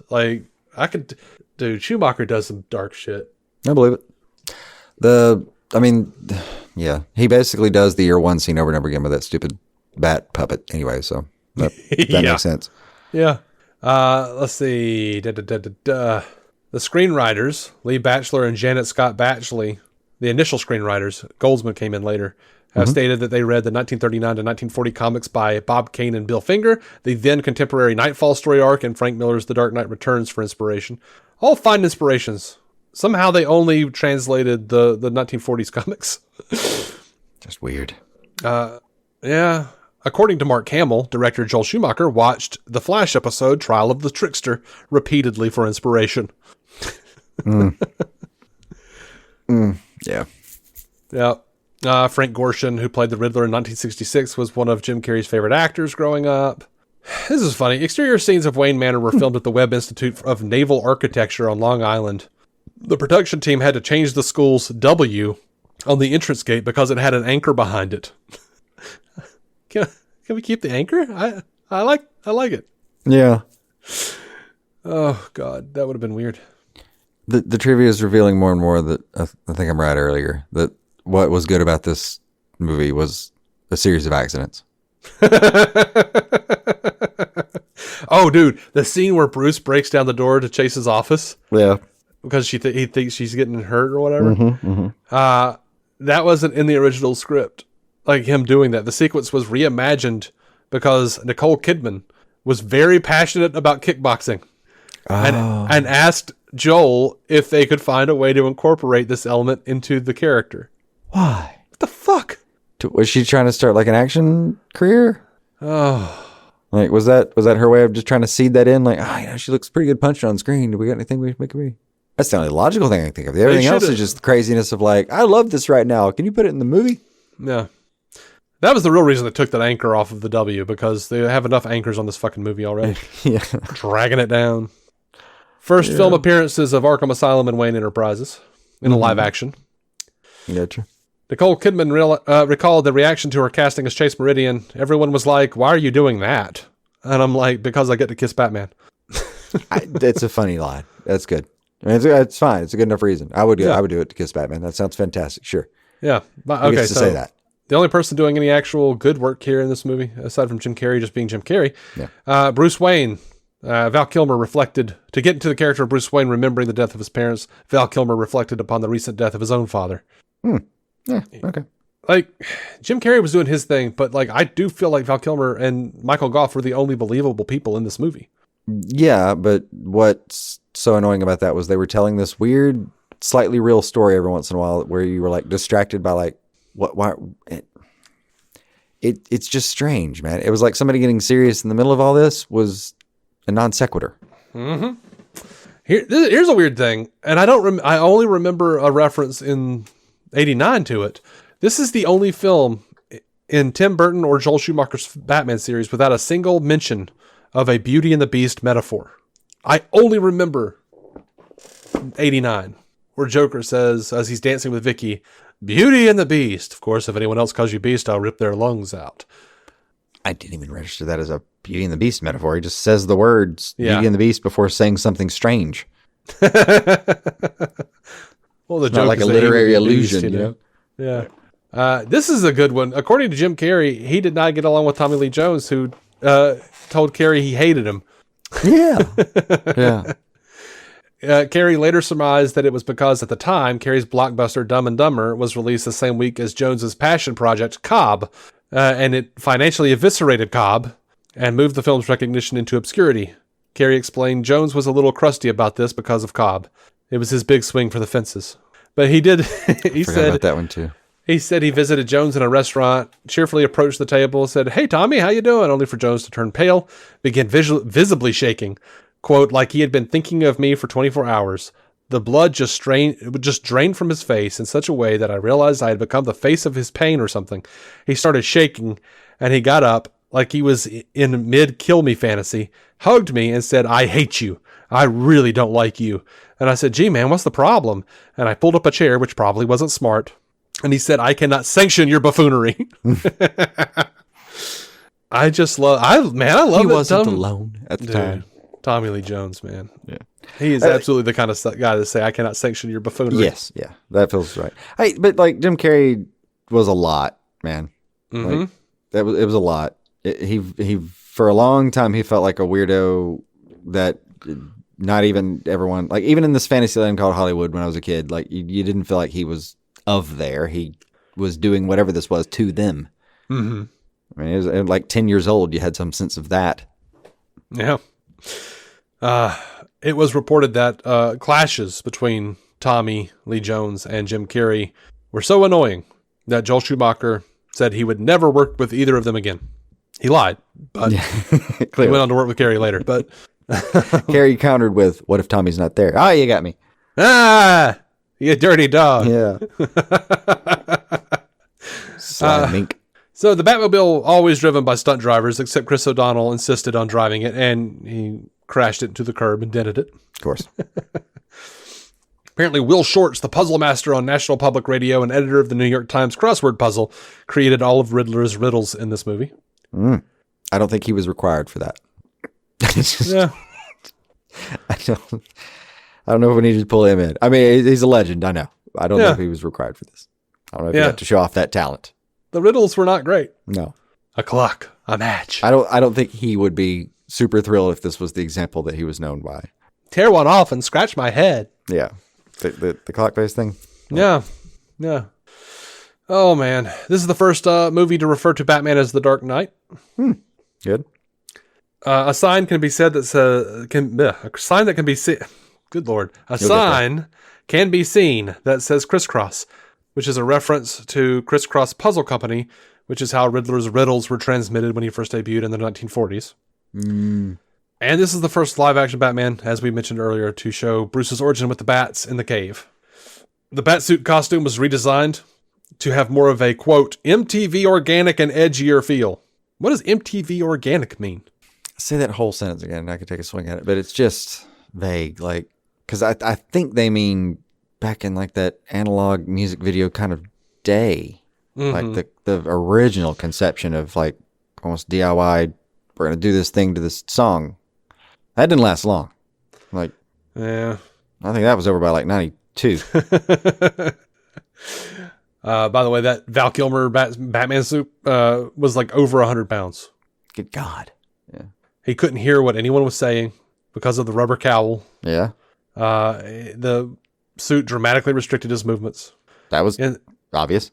In the documentary Val, he said, "Whatever boyish excitement I had going in was crushed by the reality of the bat suit." Probably had something to do with why people thought that he was hard to work with. He couldn't hear and he couldn't move. They're like, why is he being such a dick? Huh? Look at him sweating in that bat suit, not able to move or hear. I think I peed 20 minutes ago. But he was at least apparently gracious enough to stick around during filming one day to greet billionaire Warren Buffett, who brought his grandkids to the set. There was a New York Times profile, and Kilmer talked about it. He said he was just about to take off the bat suit. It was at the end of the day, and Buffett and the kids arrived. And he tried to stick around. He greeted them and everything, but then realized the kids didn't care about him at all. They were more interested in the Batmobile and trying to put on the cowl for themselves. And apparently that prompted a sudden realization. There is no Batman, just people projecting themselves into the image. And as he told the Times, that's why it's so easy to have 5 or 6 Batmans. It's not about Batman. There is no Batman. I mean, yeah. But the Batsuit was so heavy that Val Kilmer lost 5 pounds filming the opening fight scene alone. God, I'm not surprised. But to his credit, and you can see he's restricted, and you can see you can see all the restrictions. Let's just call that what it is, and I mean that in many ways. But you can also see that is a very free flowing, pretty athletic scene by itself. I was actually pretty impressed with the choreography. Mm-hmm. It looks way better than I thought it would. Yeah, and they were doing some real moves in there. They trained. Something really happened. Something really happened. Some of the moves I saw, now that I'm thinking about it, are God, that actually would have been way harder now that Val weighs 300 pounds instead of 2. Mm-hmm. But damn. Yeah, some of that's actually a lot better. There's one particular move where they threw each other for a second where I was like, oh, that looks kind of nice. Like an actual bit of, throwing your weight around, old school Batman, using somebody's weight against him kind of thing. But no, in retrospect, that was well danced by the scene partner there to make it look like he was not the heaviest fucking thing there. Mm-hmm. So Schumacher's decision to put nipples and enlarged cod pieces on the Bat costumes. The sentences I hear sometimes. As well as an earring for Robin. Mm-hmm. Caused controversy. It even bothered Batman creator Bob Kane. Schumacher said he wanted the costumes to have an anatomic look, while the earring was supposed to make Robin more hip. He also claimed that the basis for the Batman and Robin suits came from statues of the gods of ancient Greece. More than 100 Batman and Robin costumes were created to allow for the range of stunts, from underwater scenes to scenes involving fire and extreme fighting. Jim Carrey helped design a lot of his costumes. Yeah. So, no shock run either. Tommy Lee Jones' makeup took about 4 hours to apply. Most interesting piece of trivia. A thing that 12-year-old Dave wondered. For the scene where Chase Meridian is visited by Batman on her balcony at night, Nicole Kidman was not wearing any clothing underneath the white silk sheet, with which she was covering herself. To which I also, as an adult, go, why? Yeah. Why? This entire segment has been just why? Easily my favorite piece of trivia. Nick Cave was on the Batman Forever soundtrack. Baller soundtrack. I had that soundtrack ran into the ground, dude. I think that was all anyone played for about a year. Right. Nick Cave's There Is a Light. Nick Cave was asked about how he came to contribute a song to a Batman soundtrack. And he said, they asked me to write about what Batman means to me, which is basically nothing. Yeah. I mean, the whole song is just him saying shit about how there's a light that shines over the city. But then he's just talking about all the corruption, the God-shaped hole that we're looking for, and how you're looking for sex and drugs to fill your God-shaped hole, and the whole thing is just the preacher sucking out the guts of the town, and it's sounding more and more like Rorschach wrote a song now that you're describing it. Dude, you've got to listen to it. It's called "There Is a Light" by Nick Cave. Nick Cave, the dude in the 90s who did a red right hand, bling, bling. That dude, Yeah, kind of vaguely remember that. It's so weird. PJ Harvey was also on the soundtrack, too. His name you don't hear a lot anymore. I know. So, Val Kilmer considers this film to be so bad it's almost good, or he did consider it, describing in his memoir that his children became bored while watching it. When he showed it to them for the first time, despite this, Kilmer remains glad he starred in the film and grateful to have played Batman, even if it was only once. He said of the film, quote, "I've done an absurdly commercial cartoon, and now I'm more likely to get hired for a job I couldn't get hired for before because I hadn't done enough movies. It's so rare when an actor gets hired because he's right for the role. It just doesn't figure into it." So, yeah, this was a let me do this so I can get tentpole for him. Yeah. Bruce Timm, writer and producer of Batman the Animated Series, said in an interview, quote, "I did not enjoy Joel Schumacher's Batman at all." There we go. End of quote. Oh. After seeing him in this film, record producer George Martin approached Jim Carrey about performing the song "I Am the Walrus" for his The Beatles tribute album, In My Life. Carrey accepted. This one I'm very, very fond of, obviously. I knew you knew that. Yeah. But it's true. I mean, I've when I learned about that a long time ago, my first thought was, yeah, that makes sense. He does sound like, because I did hear George Martin talk about it, and all he did say, like, all he said was, I know he's not a singer, but his voice is just so musical. I figure he can do it. And like, then he got him in the studio and did it, and it is a wonderfully manic performance. I deeply advise anyone go listen to it. The end, though, always cracks me up because he says something about, like, as the outro for I Am the Walrus is going away, he says something about, there you go, I've done it. I've ruined a timeless piece of art. For my next trick, I'm going to wear the Shroud of Turin as a loincloth. He shouts this in the crescendoed string outro to the coda. I guess instead of King Lear. Fun. It's wonderful. I deeply advise listening to it. All right, final piece of trivia. This was actress Kristen Miliotti's favorite Batman movie when she was a child. To this day, she still admires it for its vibrancy and being so larger than life with the set design, cinematography, and acting performances. If you don't remember, she played Sophia Falcone in The Penguin. She's not wrong about the parts that were good. It looks fantastic. Yeah, there are some parts that I just have so much fondness for. Yeah. There were some really cool visuals. Batman jumping off of that building. Yeah. the police building and landing in the car. Like that whole sequence of... They did a few sequences where he would like jump and like fell through narrow places that were cool and very Batman. Most of his swooping was absolutely on point for what it was at the time, at least. I mean, it wouldn't hold up well now because it just looks like he's a CGI. But well, yeah, you'd CGI him now instead of what we got. Like as it was like this weird rigid structure on a clothesline. But, well, he was still CGI. Like was if he you CGI? Dude, oh my god, dude. Oh, that's bad. Like he just, if you're not like paying close attention, it's like really dope. But then if you like really look at it for a second, you're like, oh, he's as much of a cartoon as that helicopter was. That's rough. Yeah. There were spots in the helicopter in particular that reminded me of the old, like that weird overlay era of effects where you were doing like, what's that, like King Kong kind of style things. Where you'd like do a miniaturized section and literally overlay that film on top of another. And you can just see it's a different, it never matches visually, not even close. And like it's a different grain and there's a halo effect. Yeah. They can do that better or worse. Like those old, was it Chaplin films where they would draw in glass or they would paint in glass the exact things? That sounds right, but I might like it just be heavily influenced by you. Maybe it's just another like visual illusion, but just done so much better. Yeah. I don't know. Parts of this were like, we're with the helicopter and stuff where it was just like, yep. Okay, that's a model on a green screen or whatever it was. And then it would quickly become like, oh my God. And this is where Kirk Allen jumps and becomes a cartoon of Superman as he flies away. Yeah. You shouldn't be able to watch, you shouldn't be able to look in under the hood of a movie from the theater seat. But sometimes you just can. That's a really great line to end it on, man. We'll leave it there then. All right. Thank you guys so much for listening. And again, I'll remind you, if I know there's going to be a lot of ads on this one because it's a long ass episode. True, yeah. So fitting $1 a month to be interrupted on Patreon. by ads on this episode. $1 a month though on Patreon. All the ads get taken away. It's really wonderful.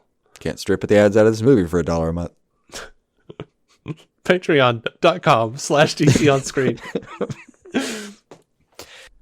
Love you. I'm talking to you, Jason. Love you, man. Love you too. Yeah. Yeah. This was quite a journey. Yeah. It was fun. And I love you too, dear listener. Us as well. And we will be back with probably news. because it's been a couple weeks since we've done some news, and there's probably something out. I don't know. Yeah, that will have accumulated while we watched and made fun of this movie. All right, y'all. Until then, keep some DC on your screen. Bye.